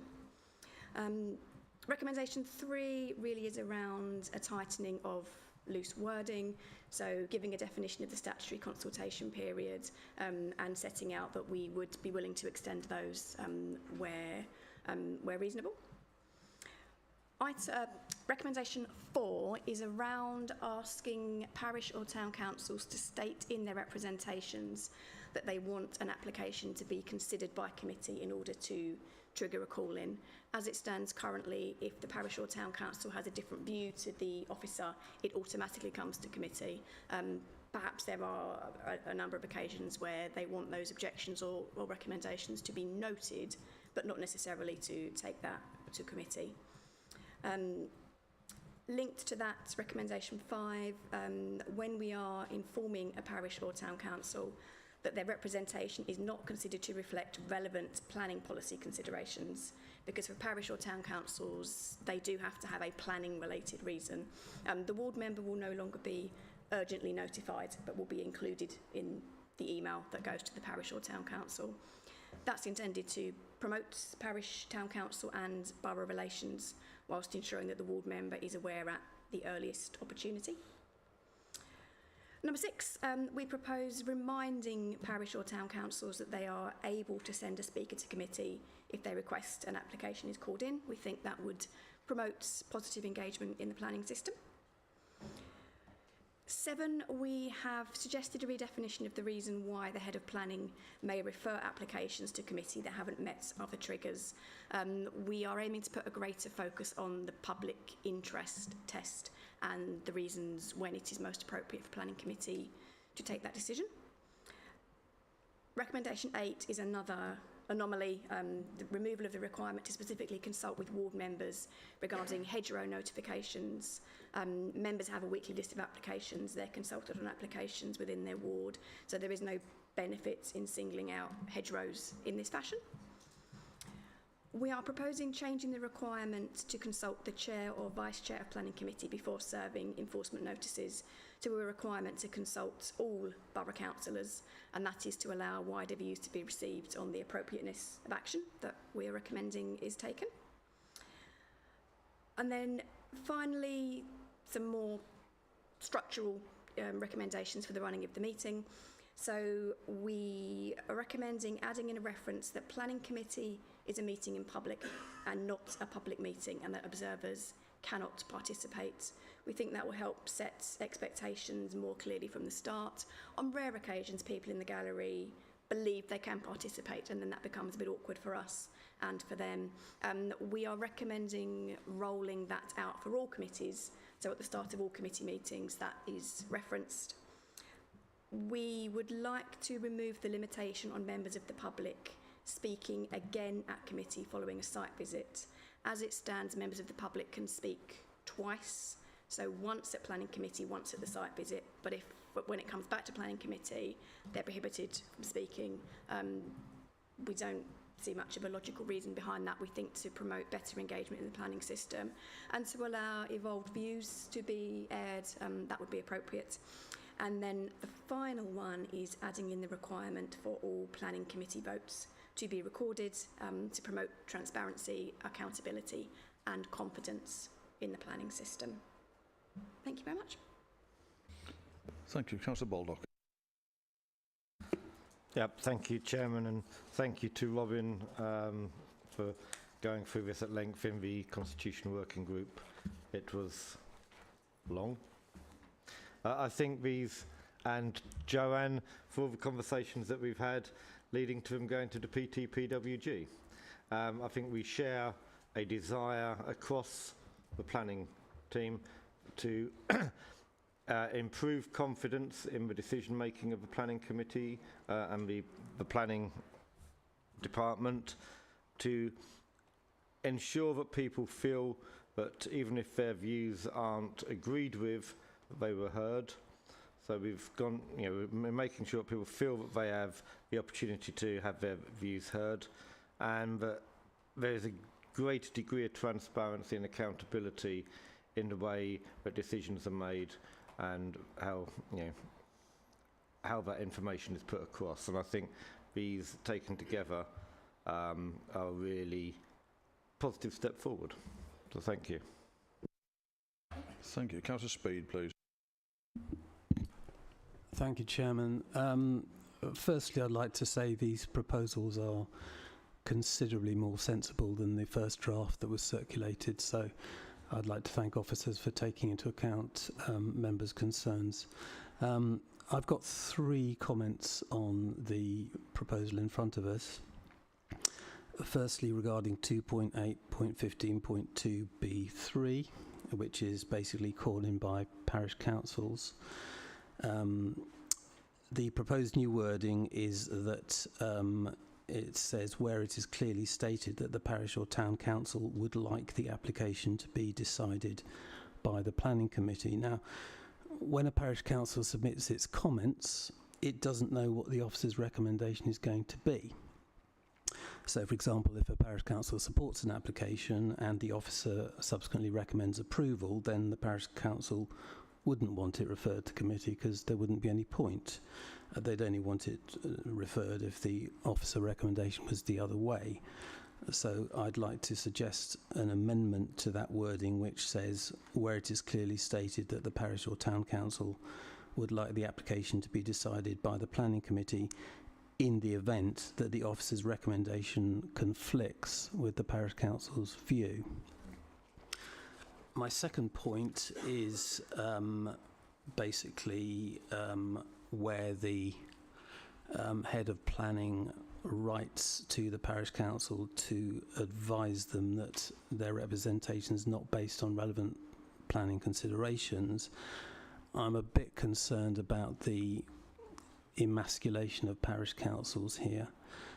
I wonder if there could be an opportunity for the parish council to resubmit their comments with reconsidered planning grounds rather than that being the end of the matter.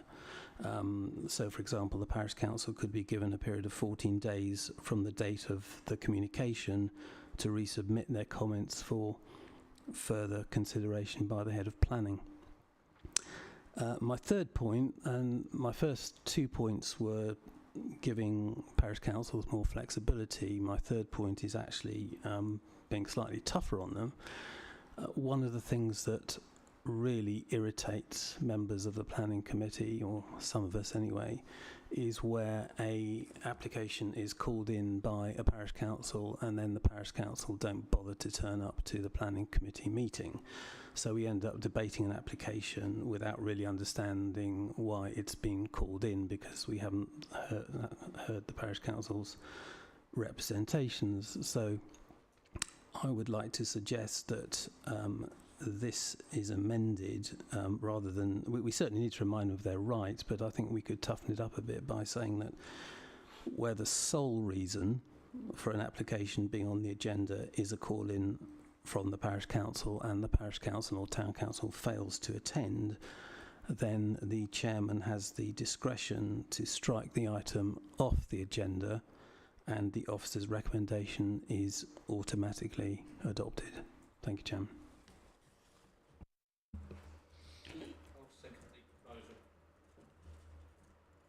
Right, thank you.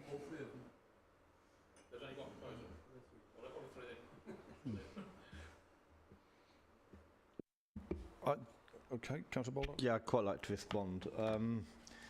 The first one, I think, would be a sensible clarification. Councillor Sweet is quite right. They don't know what the officer's going to recommend. So we don't want them saying on everything, yep, we'd like it called into the planning committee. So I think that qualification is a good one. The second one, which page, which chapter was it, sorry?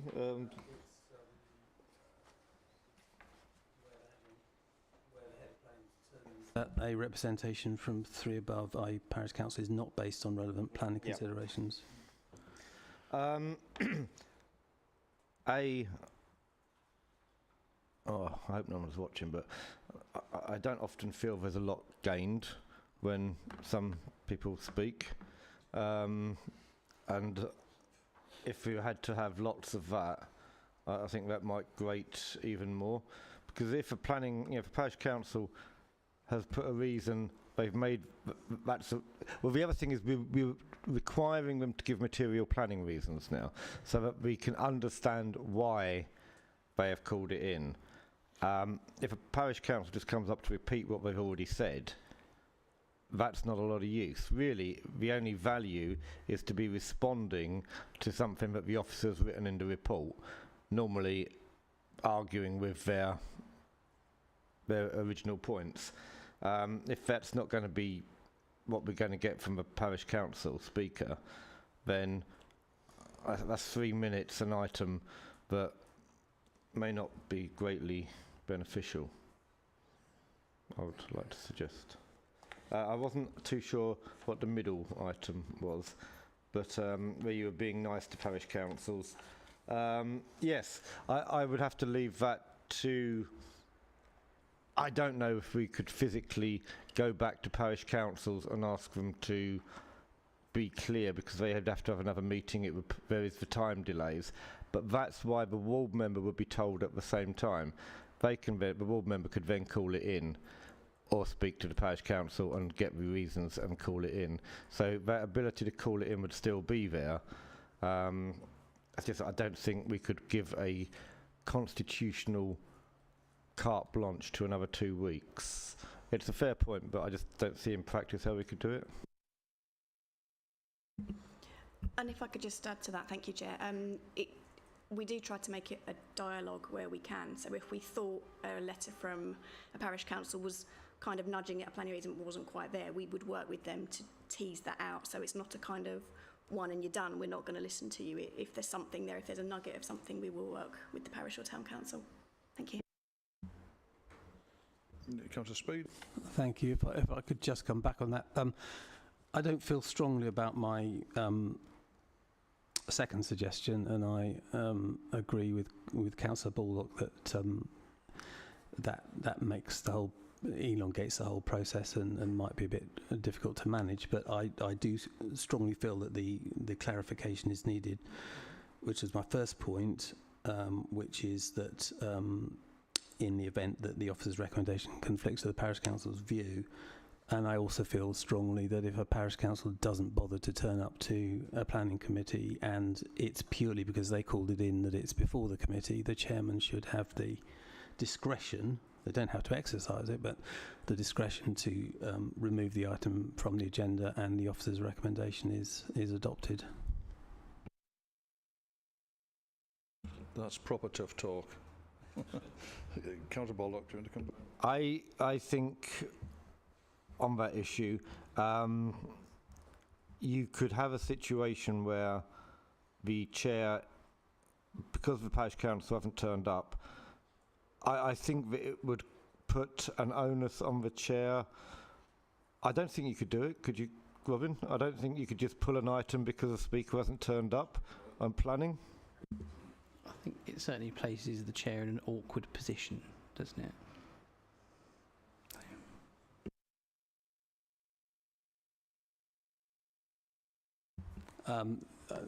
My first thought on it was not actually to leave it to the chairman's discretion, so that could be amended to say it would automatically be removed from the agenda if the parish council was not there. And I emphasise this is only in cases where the sole reason for the application being before the committee is because the parish council called it in. Obviously, if other people have called it in, that's different.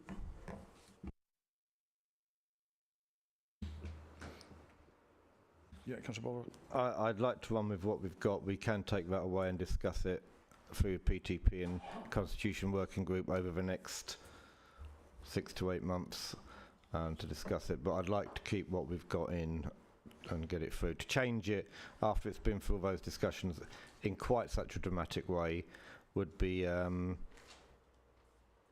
know we can. I just think it needs the reasoned thought and consideration that every other part of this has had of going through all those discussions. Thank you. So, Councillor Speed, do you want your proposal to stay on the floor on that basis? I would like to suggest that we vote separately on two of my suggestions. Firstly, the addition of in the event that the officer's recommendation conflicts with the parish council's view. I'll withdraw the suggestion about the 14 days for the parish council to come back with a further representation, but I'd also like to propose the proposal that if the parish council fails to turn up and that's the sole reason it's before the committee, then that agenda item is automatically removed and the officer's recommendation is adopted.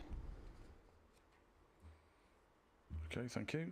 And you still second it? I'm still seconding it. Can I make a suggestion? Actually, when we get to the votes, we deal with those as two separate points, please, rather than one. Yes. Yeah, absolutely. Yeah. Okay. I've got a long list of members, and I'm guessing you want to speak to this amendment. So we've got Councillor Gibson next on the list. I do not want to speak to this amendment. I'll speak to the substantive item when we get to it. I'm Thank you. happy to support the amendments for the record. Thank you. Councillor Hunt. No. I'll just come back to the normal bit. The normal.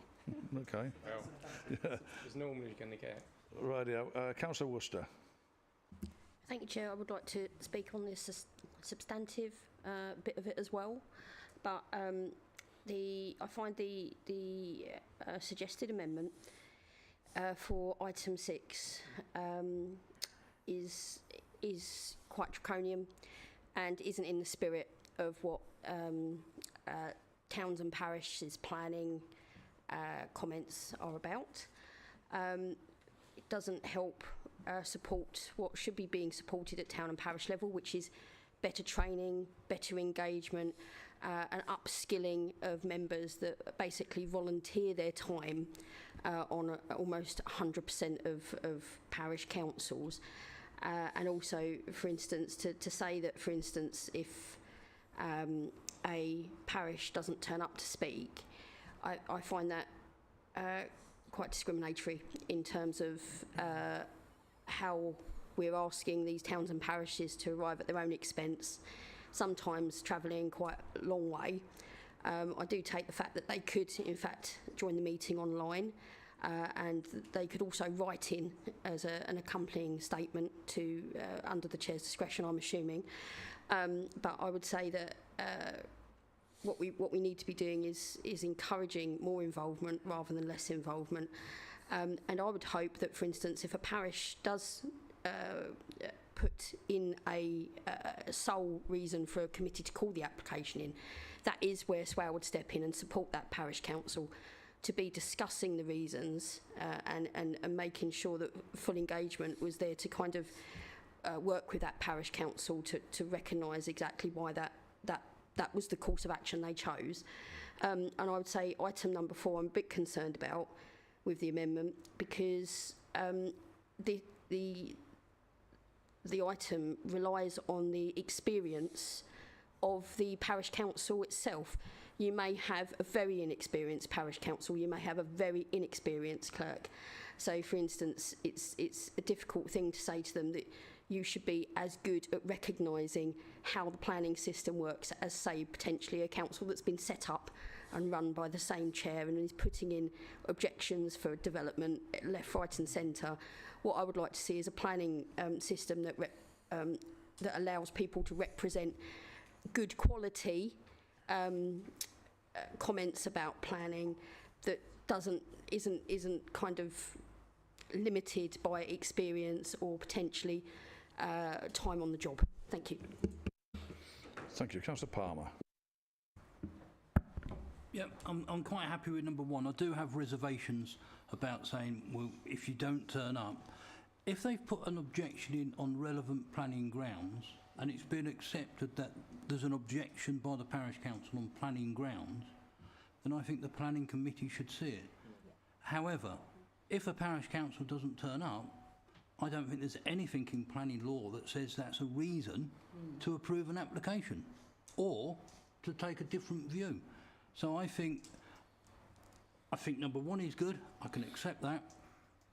This one, and it's about encourage. You know, if a parish council wants to add something to what they've already put, they will probably turn up and spend their 3 minutes.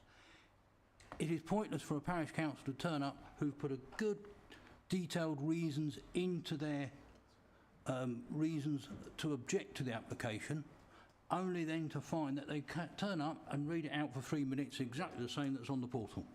So in some respects, it might make it a little bit of an easier evening, but we are encouraging them to attend. It says here they're going to be encouraged, and it's up to them to take part in that system, or they may feel that they've put in adequate information. Thank you. Thank you. Councillor Harrison, please. Thank you, Chair. I don't think it's explicit here that the planning, we've been told if members want to call something in, they have got to give planning grounds. No, but we were talking about members having to give the grounds. Well, I'm probably losing the will to live, so I'm making it up so we can move on. It is not specific or explicit here that PCs, TCs have got to give planning grounds. And then I'd echo what Councillor Palmer said. If they've given the proper planning grounds, why do they need to turn up and read it out in words of one syllable, ad nauseum? I don't think they do, as long as they are giving planning grounds.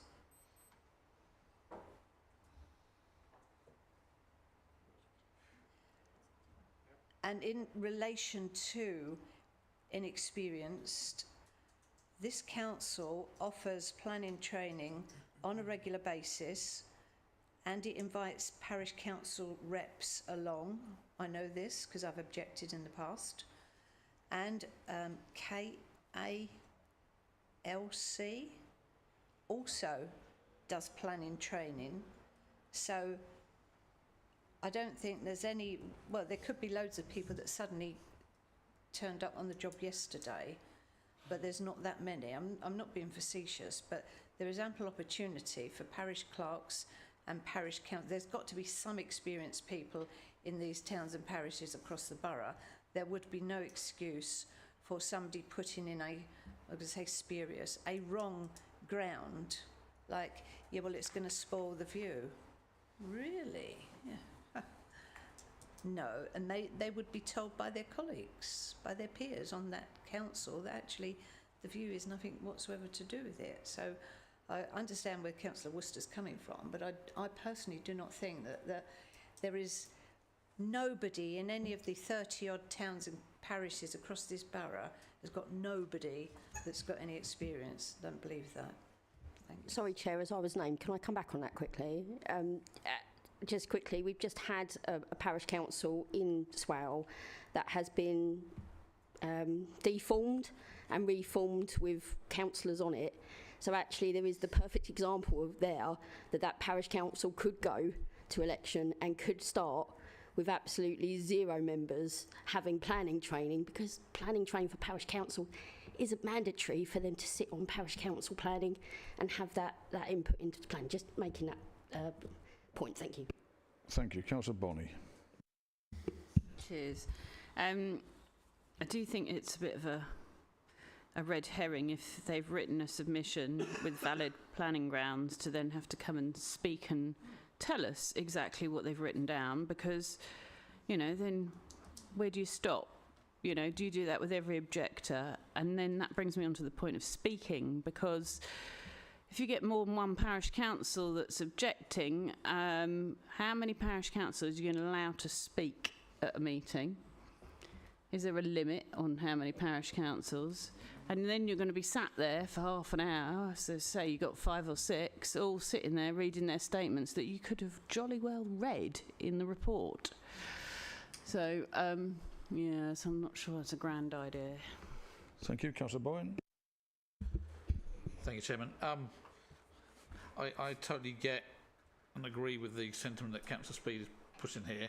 From the relatively few times where I've subbed on planning committees, and other members who are sitting there all the time will be very familiar with cases where, for example, a holiday let or holiday park, and the parish council objected to it and didn't turn up. Turned out actually what they were objecting to wasn't the case anyway, and it all got nodded through straight away anyway. So that was a bit of a waste of time from the parish council objecting, and ended up at the planning committee. Part of me feels that there is a democratic leadership of community role potentially here. As has already been said, you don't need to be in person to come and speak at a planning committee meeting. In today's age, it's quite easy to come in and join virtually and have your 3 minutes to talk. And if a parish council has gone to the extent of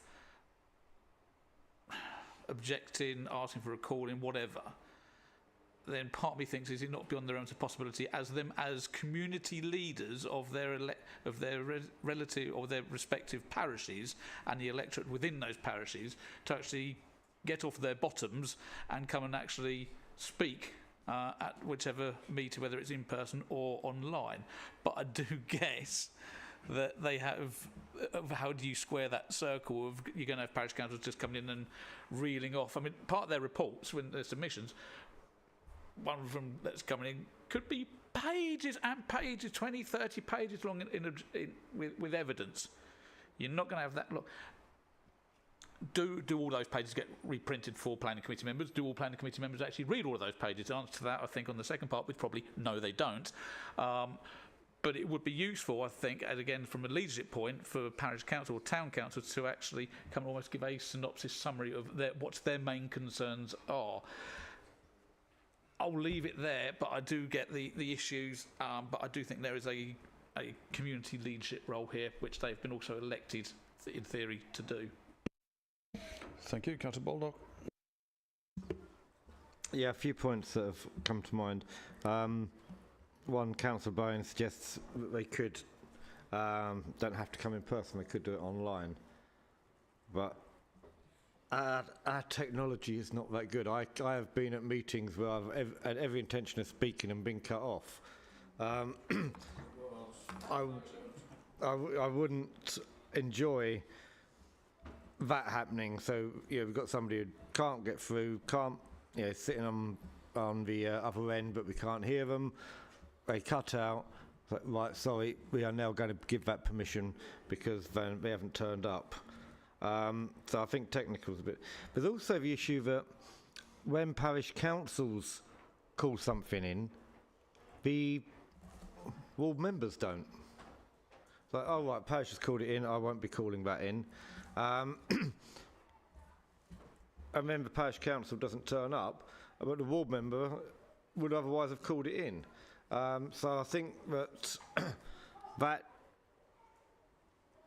that is again another danger of just automatically ignoring what the parish council said.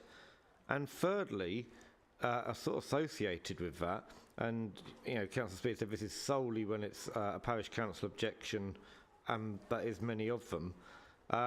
You often then get an objector registering to speak from the public as well. Now, are we going to say, well, the parish council hasn't turned up, but an objector's turned up?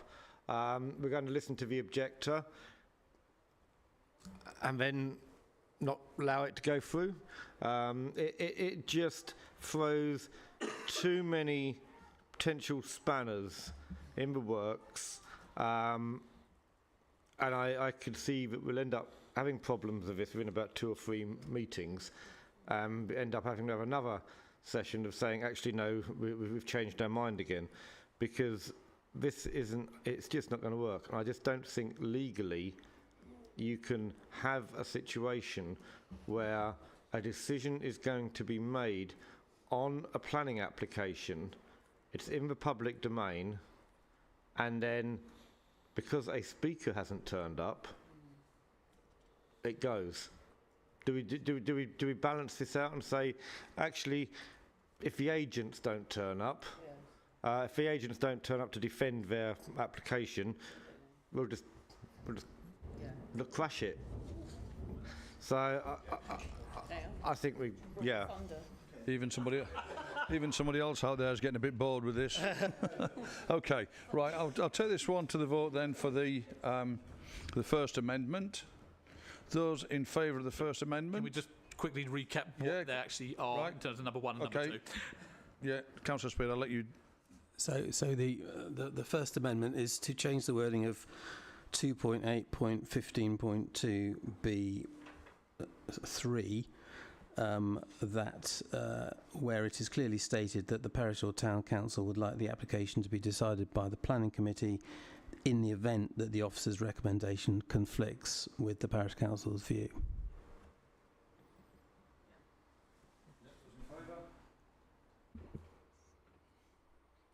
That's unanimous, so that amended. And now we move back to the substantive motion. No. Ah, second. Sorry, do apologise. I thought I'd slid on to them anyway. Right. So the second. So amendment. the second one, and just to clarify what I mean by turning up, clearly, if you're online, you've turned up under this definition, and if there's a technical issue, that's not the parish council's fault, so that would not count as not turning up if there was a technical issue.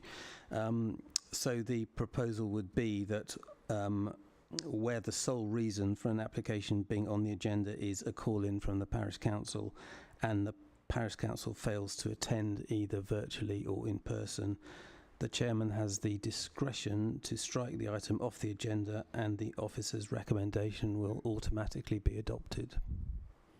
Okay, those in favour of that? It's 3. Those against?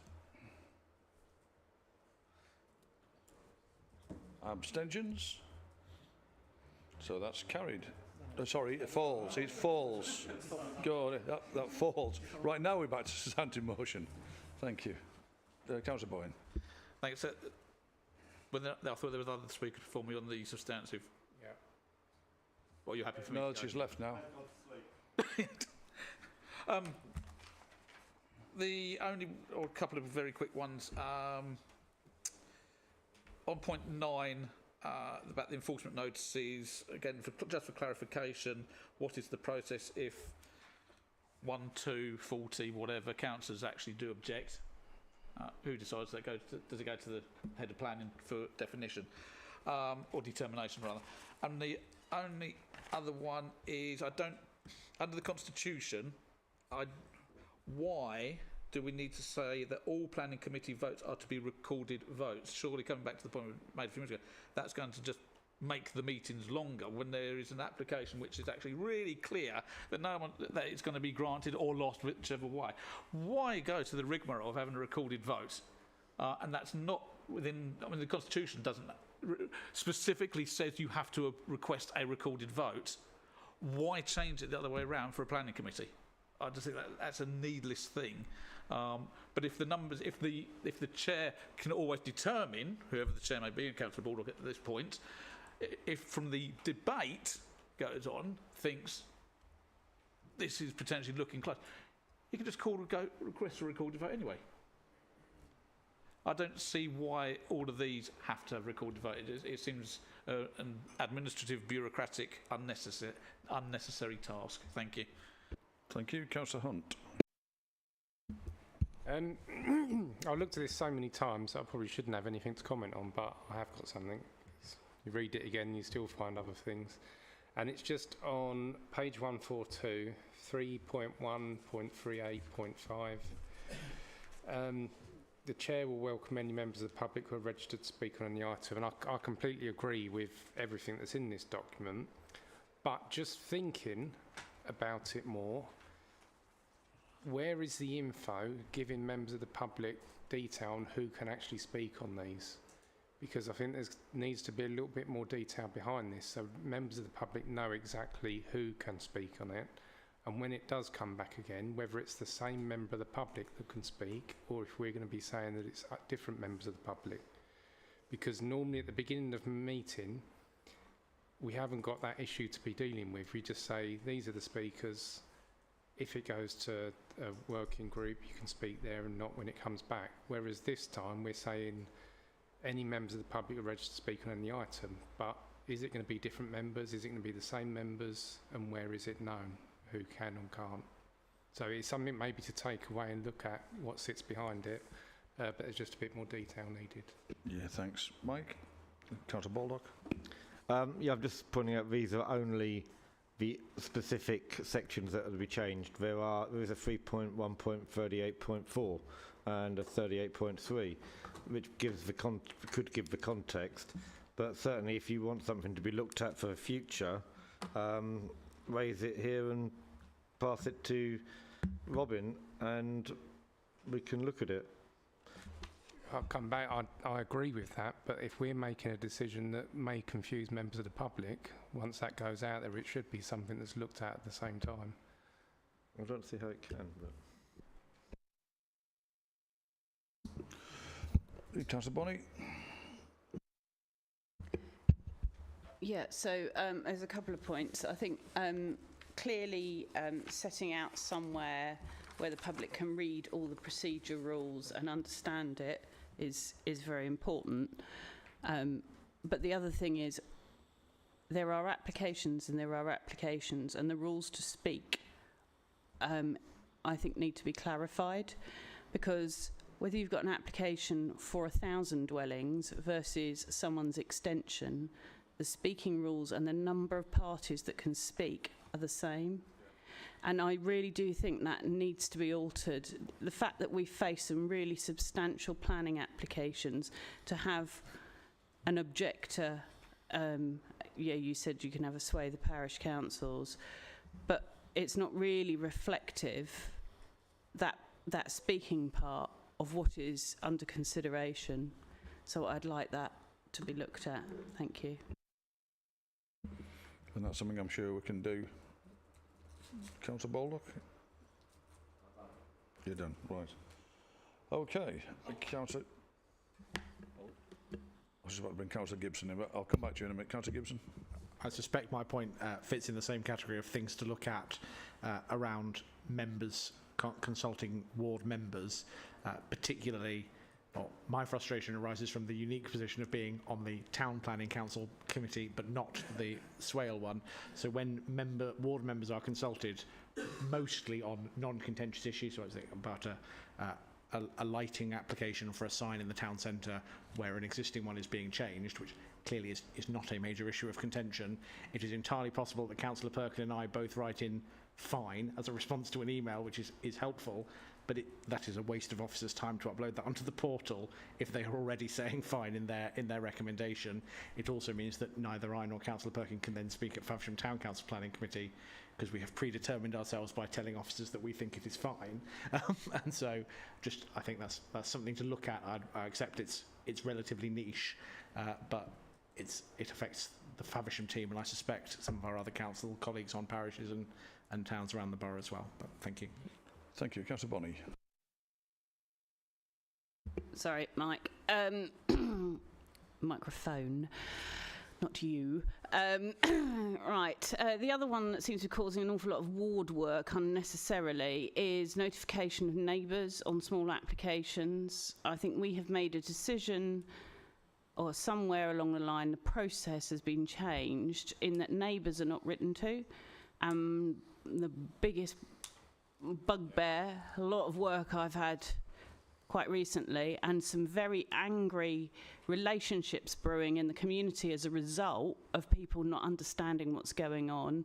And actually it's fallen to parish councils as well as almost an intermediary, is where they're not aware that a neighbour has applied for something, and sometimes it's something quite controversial.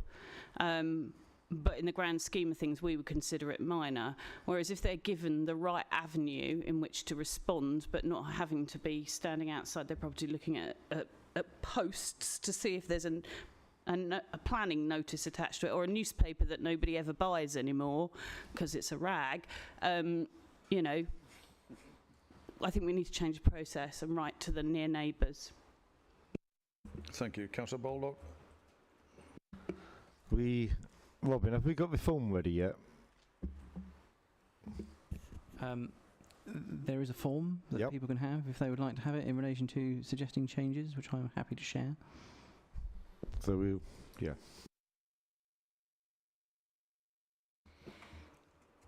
Yeah, Councillor Boyne. So just coming back on I'll ask the question about the recorded votes. And I don't, if need be, I'll put an amendment in, but I'd like to understand the rationale behind it, because I think it seems pointless.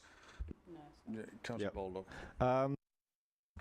I lost the argument on this one because I'm not overly fond of it, but it was supported by PTPWG and supported by the other members on the Constitution Working Group, because they felt that it would improve transparency and that everybody would be able to check how each councillor voted on each item.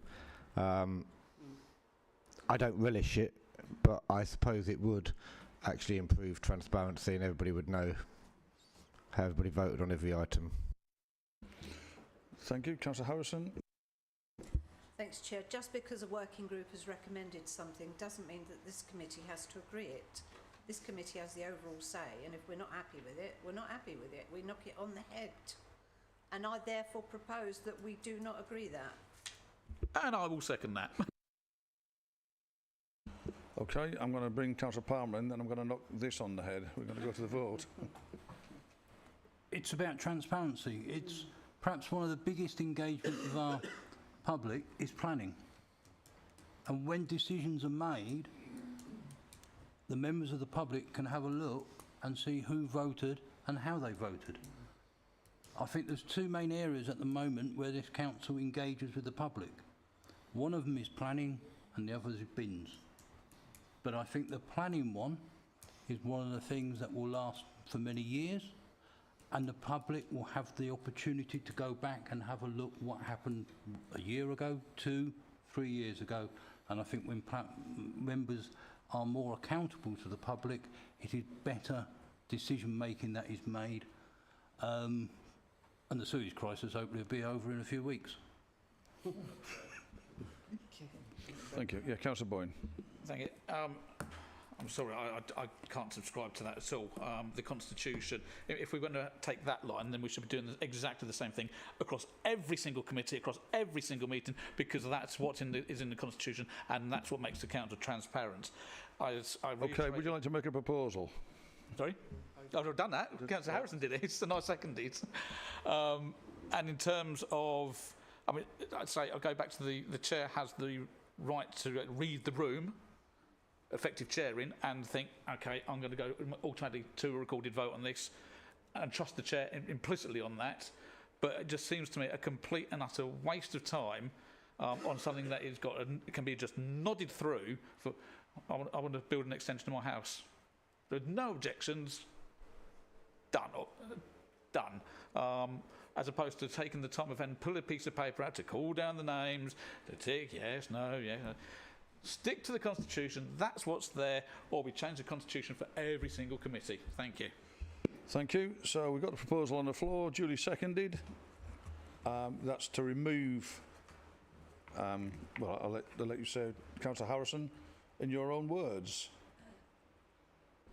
That there will not be a recorded vote for every decision of the planning committee. Recorded votes will be as per the current constitution. Thank you. I call for a recorded vote. I made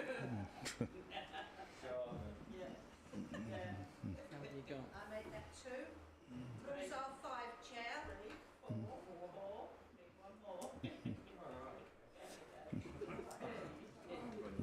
We haven't got any more printed out. Oops. Didn't write it down. Right, are we just going to move forward as we are without the recorded vote? You've got to do it now. Thank you. You've got 4. Right. Okay. So, those in favour of the proposition?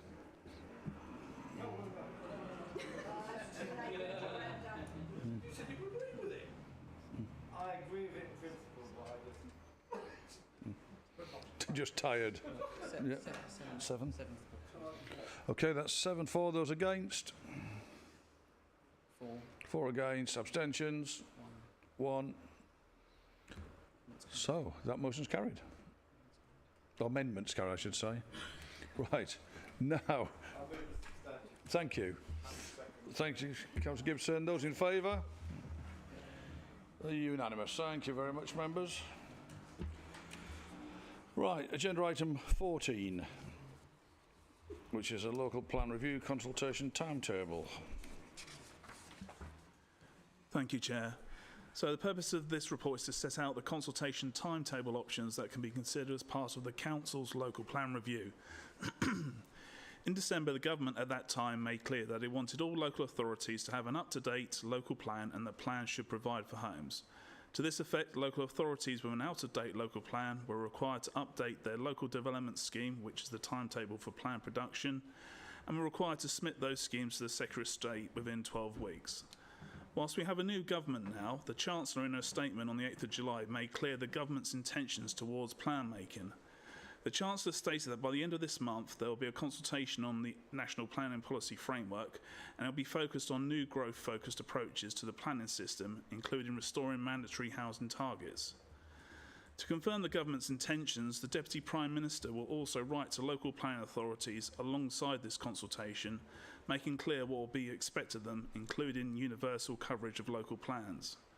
The Chancellor in her statement also set out that to ensure that growth is through the planning system, the government will use its powers of intervention. By progressing with a detailed plan drafting process now, it will enable the Council to be in a strong position with an up-to-date evidence base, enabling the Council to address any changes to planning through the next version of the MPPF.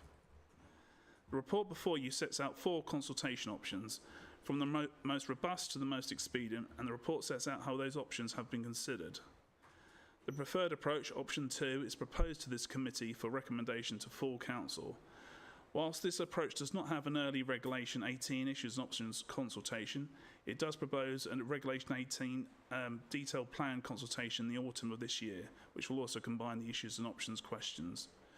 This approach will allow for the earliest, most detailed opportunity to consult with statutory stakeholders and will also provide members of the public a substantial chance to have a say in the revisions of the plan before a Regulation 19 consultation in the spring of next year. Members of this committee are also being asked to recommend to full Council to agree the updated local development scheme that is Appendix A, which is the formal legislative document that sets out the Council's timetable for plan production. Thank you, Chair. Thank you. Councillor Baldock. Thank you, Chair. Given the new draconian tyranny that may be upon us, I think it is expedient to push forward with this as quickly as possible. This will see, hopefully, a Reg 19 submitted for inspection in the second quarter of 2025. I think that's the earliest we can reasonably expect to get a robust Reg 19 forward. Whether or not we can actually agree on a Reg 19 is a matter for the future meetings, but I certainly think this is the best timescale for it. Thank you. Councillor Hunt. Yeah, I've said it at other meetings, but I am concerned that we're going too quick with it. I think there's some good things that we could be doing, and it's all going to be missed. Some of the good stuff, and I've just got a concern that we are going to go too quick with it, especially now with the changes, because I'm concerned that funding-wise as well, we'll start doing these consultations, it'll all have to just come back, be changed, and have to go out again. So I'm even more so not sure that we should be doing this. Thank you. Councillor Gibson. Thank you, Chair. I've also said before I would have preferred option 1A, but clearly that ship has sailed as we are now in quarter 3 of 2024, so I cannot get what I wanted.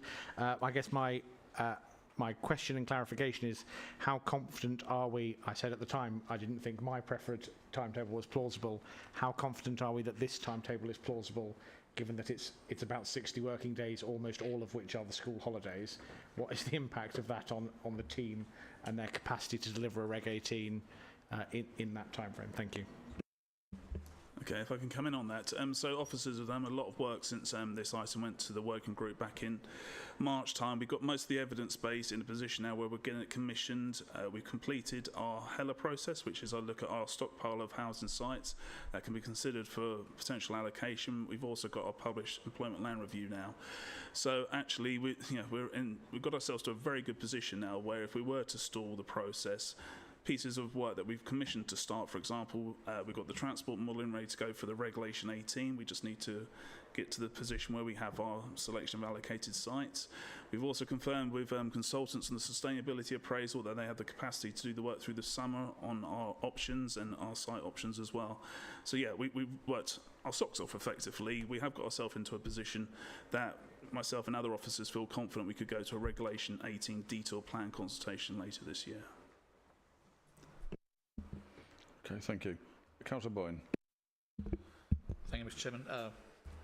Put notice, grammar police on this one, so apologies, but there is a purpose behind it. 3.2, the timetable assumptions below are based on the current planning policy team being fully staffed, comma. Is there something that should be beyond that? Is it currently fully staffed? Are we looking to start, or do we need to recruit? Is there something that needs to follow on there that's actually been missed off from this? So it's grammar police, but is there something that's not included here? Thank you. Stuart. I think it is just an error, that it should be a full stop rather than a comma. I can reassure members around staffing if that's appropriate. We currently have one permanent vacancy in the planning and policy team. We were out to recruit a few weeks ago. We have 2 new members of staff that started earlier this month. We have an interim consultant filling that vacancy who has really hit the ground running. So we are fully staffed at this point in time. Yeah. Thank you. Thank you. Can I have a proposer then for both the recommendations taken together? Seconder. Thank you very much, Councillor Palmer. Right, those in favour? Those against? Abstentions? 2. Okay, so that's carried. Thank you very much. Next item is agenda item 15. Crikey. The forward decisions plan.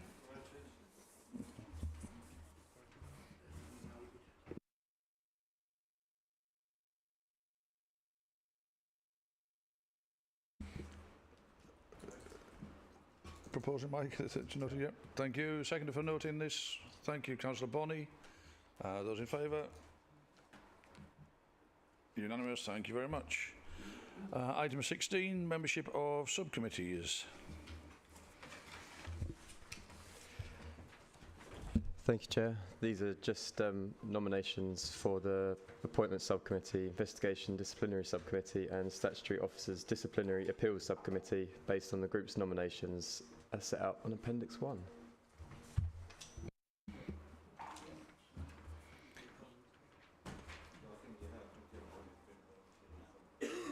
Thank you very much. So, could I have a proposer for those, please? Councillor Baldock, thank you. Seconder? Councillor Carnell, thank you. Those in favour? That's unanimous. Thank you very much. Item 17, which is membership of the Planning and Transportation Policy Working Group, which is easy for me to say. Councillor Baldock. Just to confirm, the Swale Independent membership of this group is actually Monique Bonney, Elliot Jays and myself. Councillor Palmer has kindly passed that chalice to me. Thank you. Could I propose? Oh, Councillor Boyne. Just for information, Councillor White in that setup is a temporary one instead of our 3rd seat for the forthcoming year, subject to review. Thank you. Councillor Baldock. Okay.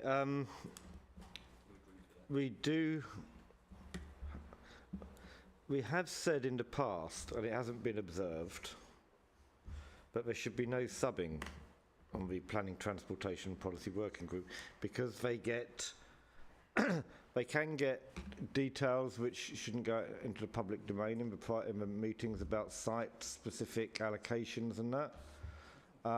So in the past, we had a no subbing policy, and then we subbed all the time. If we're going to not have a no subbing policy, let's just be clear about it, or let us be clear that we are not going to have subs. I personally feel that the people named shouldn't be changed because you need consistency as you come towards the Reg 18. But I also realise that people can't make meetings and other people might want to. But I think we need to determine one way or the other whether or not we're going to have subs. Point of clarification on that, I just said this is only for the forthcoming, so the next civic year, when we do the committees again, it may change. But I'm not expecting subs during that period.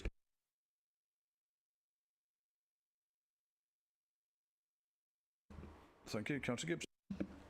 I'm perfectly content with the people on the committee. I think we should allow subs, partly because the unique political situation of Faversham and its surrounding villages are represented by 2 individuals who can only be subbed by members of their group who also represent that area. So it would, were there to be an instance where myself and Councillor Gould were not able to attend, there would be almost no representation from the far east of the borough. So I think subbing would be a desirable outcome if possible. Thank you. Thank you. Councillor Hunt. It's said that we can't have subs on there, but what does the Constitution say about it? And if Robin can say, because surely if whether we can or can't have substitutes is something that should be in the Constitution, not something we just say. So that's not actually quite right, because sorry, Chair, you're happy for me to go ahead? Basically, in relation to a working group set up under terms of reference, and you decide what those terms of reference are. So there's not, the Constitution doesn't say this is what will happen in relation to that working group. The working group determines what happened. So what was described earlier on was the working group had, for good intentions, a policy, written or otherwise, that said that there would be no subbing, but obviously Councillor Gibson, for example, has indicated why that policy might in practice be difficult.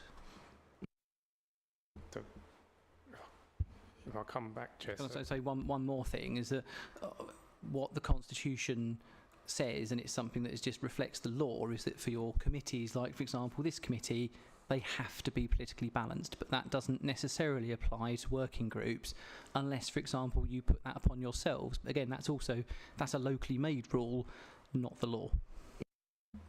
Sure, so let's come back. So if our working, what you just called it, the working agreement for our working group says that we shouldn't be having substitutes, then that is what we've agreed, and that's what should be the case. But if it is going to be something different, then that should be changed at some point, I would say. I think what Councillor Baldock very honestly said was that you had a rule, written or otherwise, for that group that you wouldn't sub, and then they all subbed. So they you know, it was not you know, a rule that was clearly observed. So you know, again, the working groups are self-regulating. They need to decide what rules they're going to impose on themselves, and also the extent to which they're going to enforce those rules. Councillor Baldock. Yeah, and it goes back to the local plan forum, where the membership was actually appointed by the cabinet, by the leader, I think.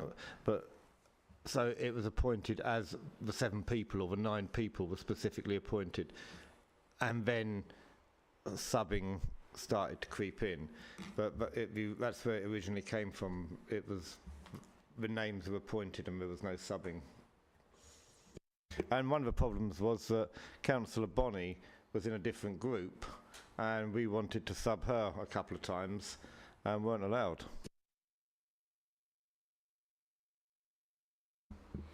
Okay, I'll leave that for you in terms of reference to be sorted there with the PWG.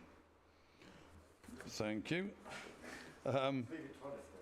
Yeah, well, he's the option. Move on to. Oh, sorry, yes, thank you. Proposed by Councillor Bowen, seconded by Councillor Wise. Those in favour? Sorry, unanimous. Also agreeing as the group will be the chair. Yes, yeah. And the vice chair as well. Yes. No. Recommendation 3. Redo it. And then they do it once they've met. We have to get somebody in place to make the agenda. Yeah. Okay, thank you. Agenda item 18 then, membership of joint arrangements. Could I have a proposal for those? Yep. Sorry, that's not what 3.4 says. It says at their first meeting, we elect a chair and vice chair. Yeah, we have to elect one in advance. Yeah. So that they can have the team meeting, agenda setting and everything else. That is not what 3.4 says, and the agenda has been set for the meeting on Wednesday. It says agree the chair and vice chair on planning and transportation working with agenda setting purposes. Until the working group elect the chair and vice chair at their first meeting. Yes, sorry, I'll just get Robin to give clarity, because there's a cross purposes. Indicating that the cross purpose is that Councillor Baldock is reading recommendation 3 at the head of the report, and Councillor Gibson is reading paragraph 3.4 further down in the report, and they may not be entirely consistent. Just looking at them myself now. Always read what's in the box.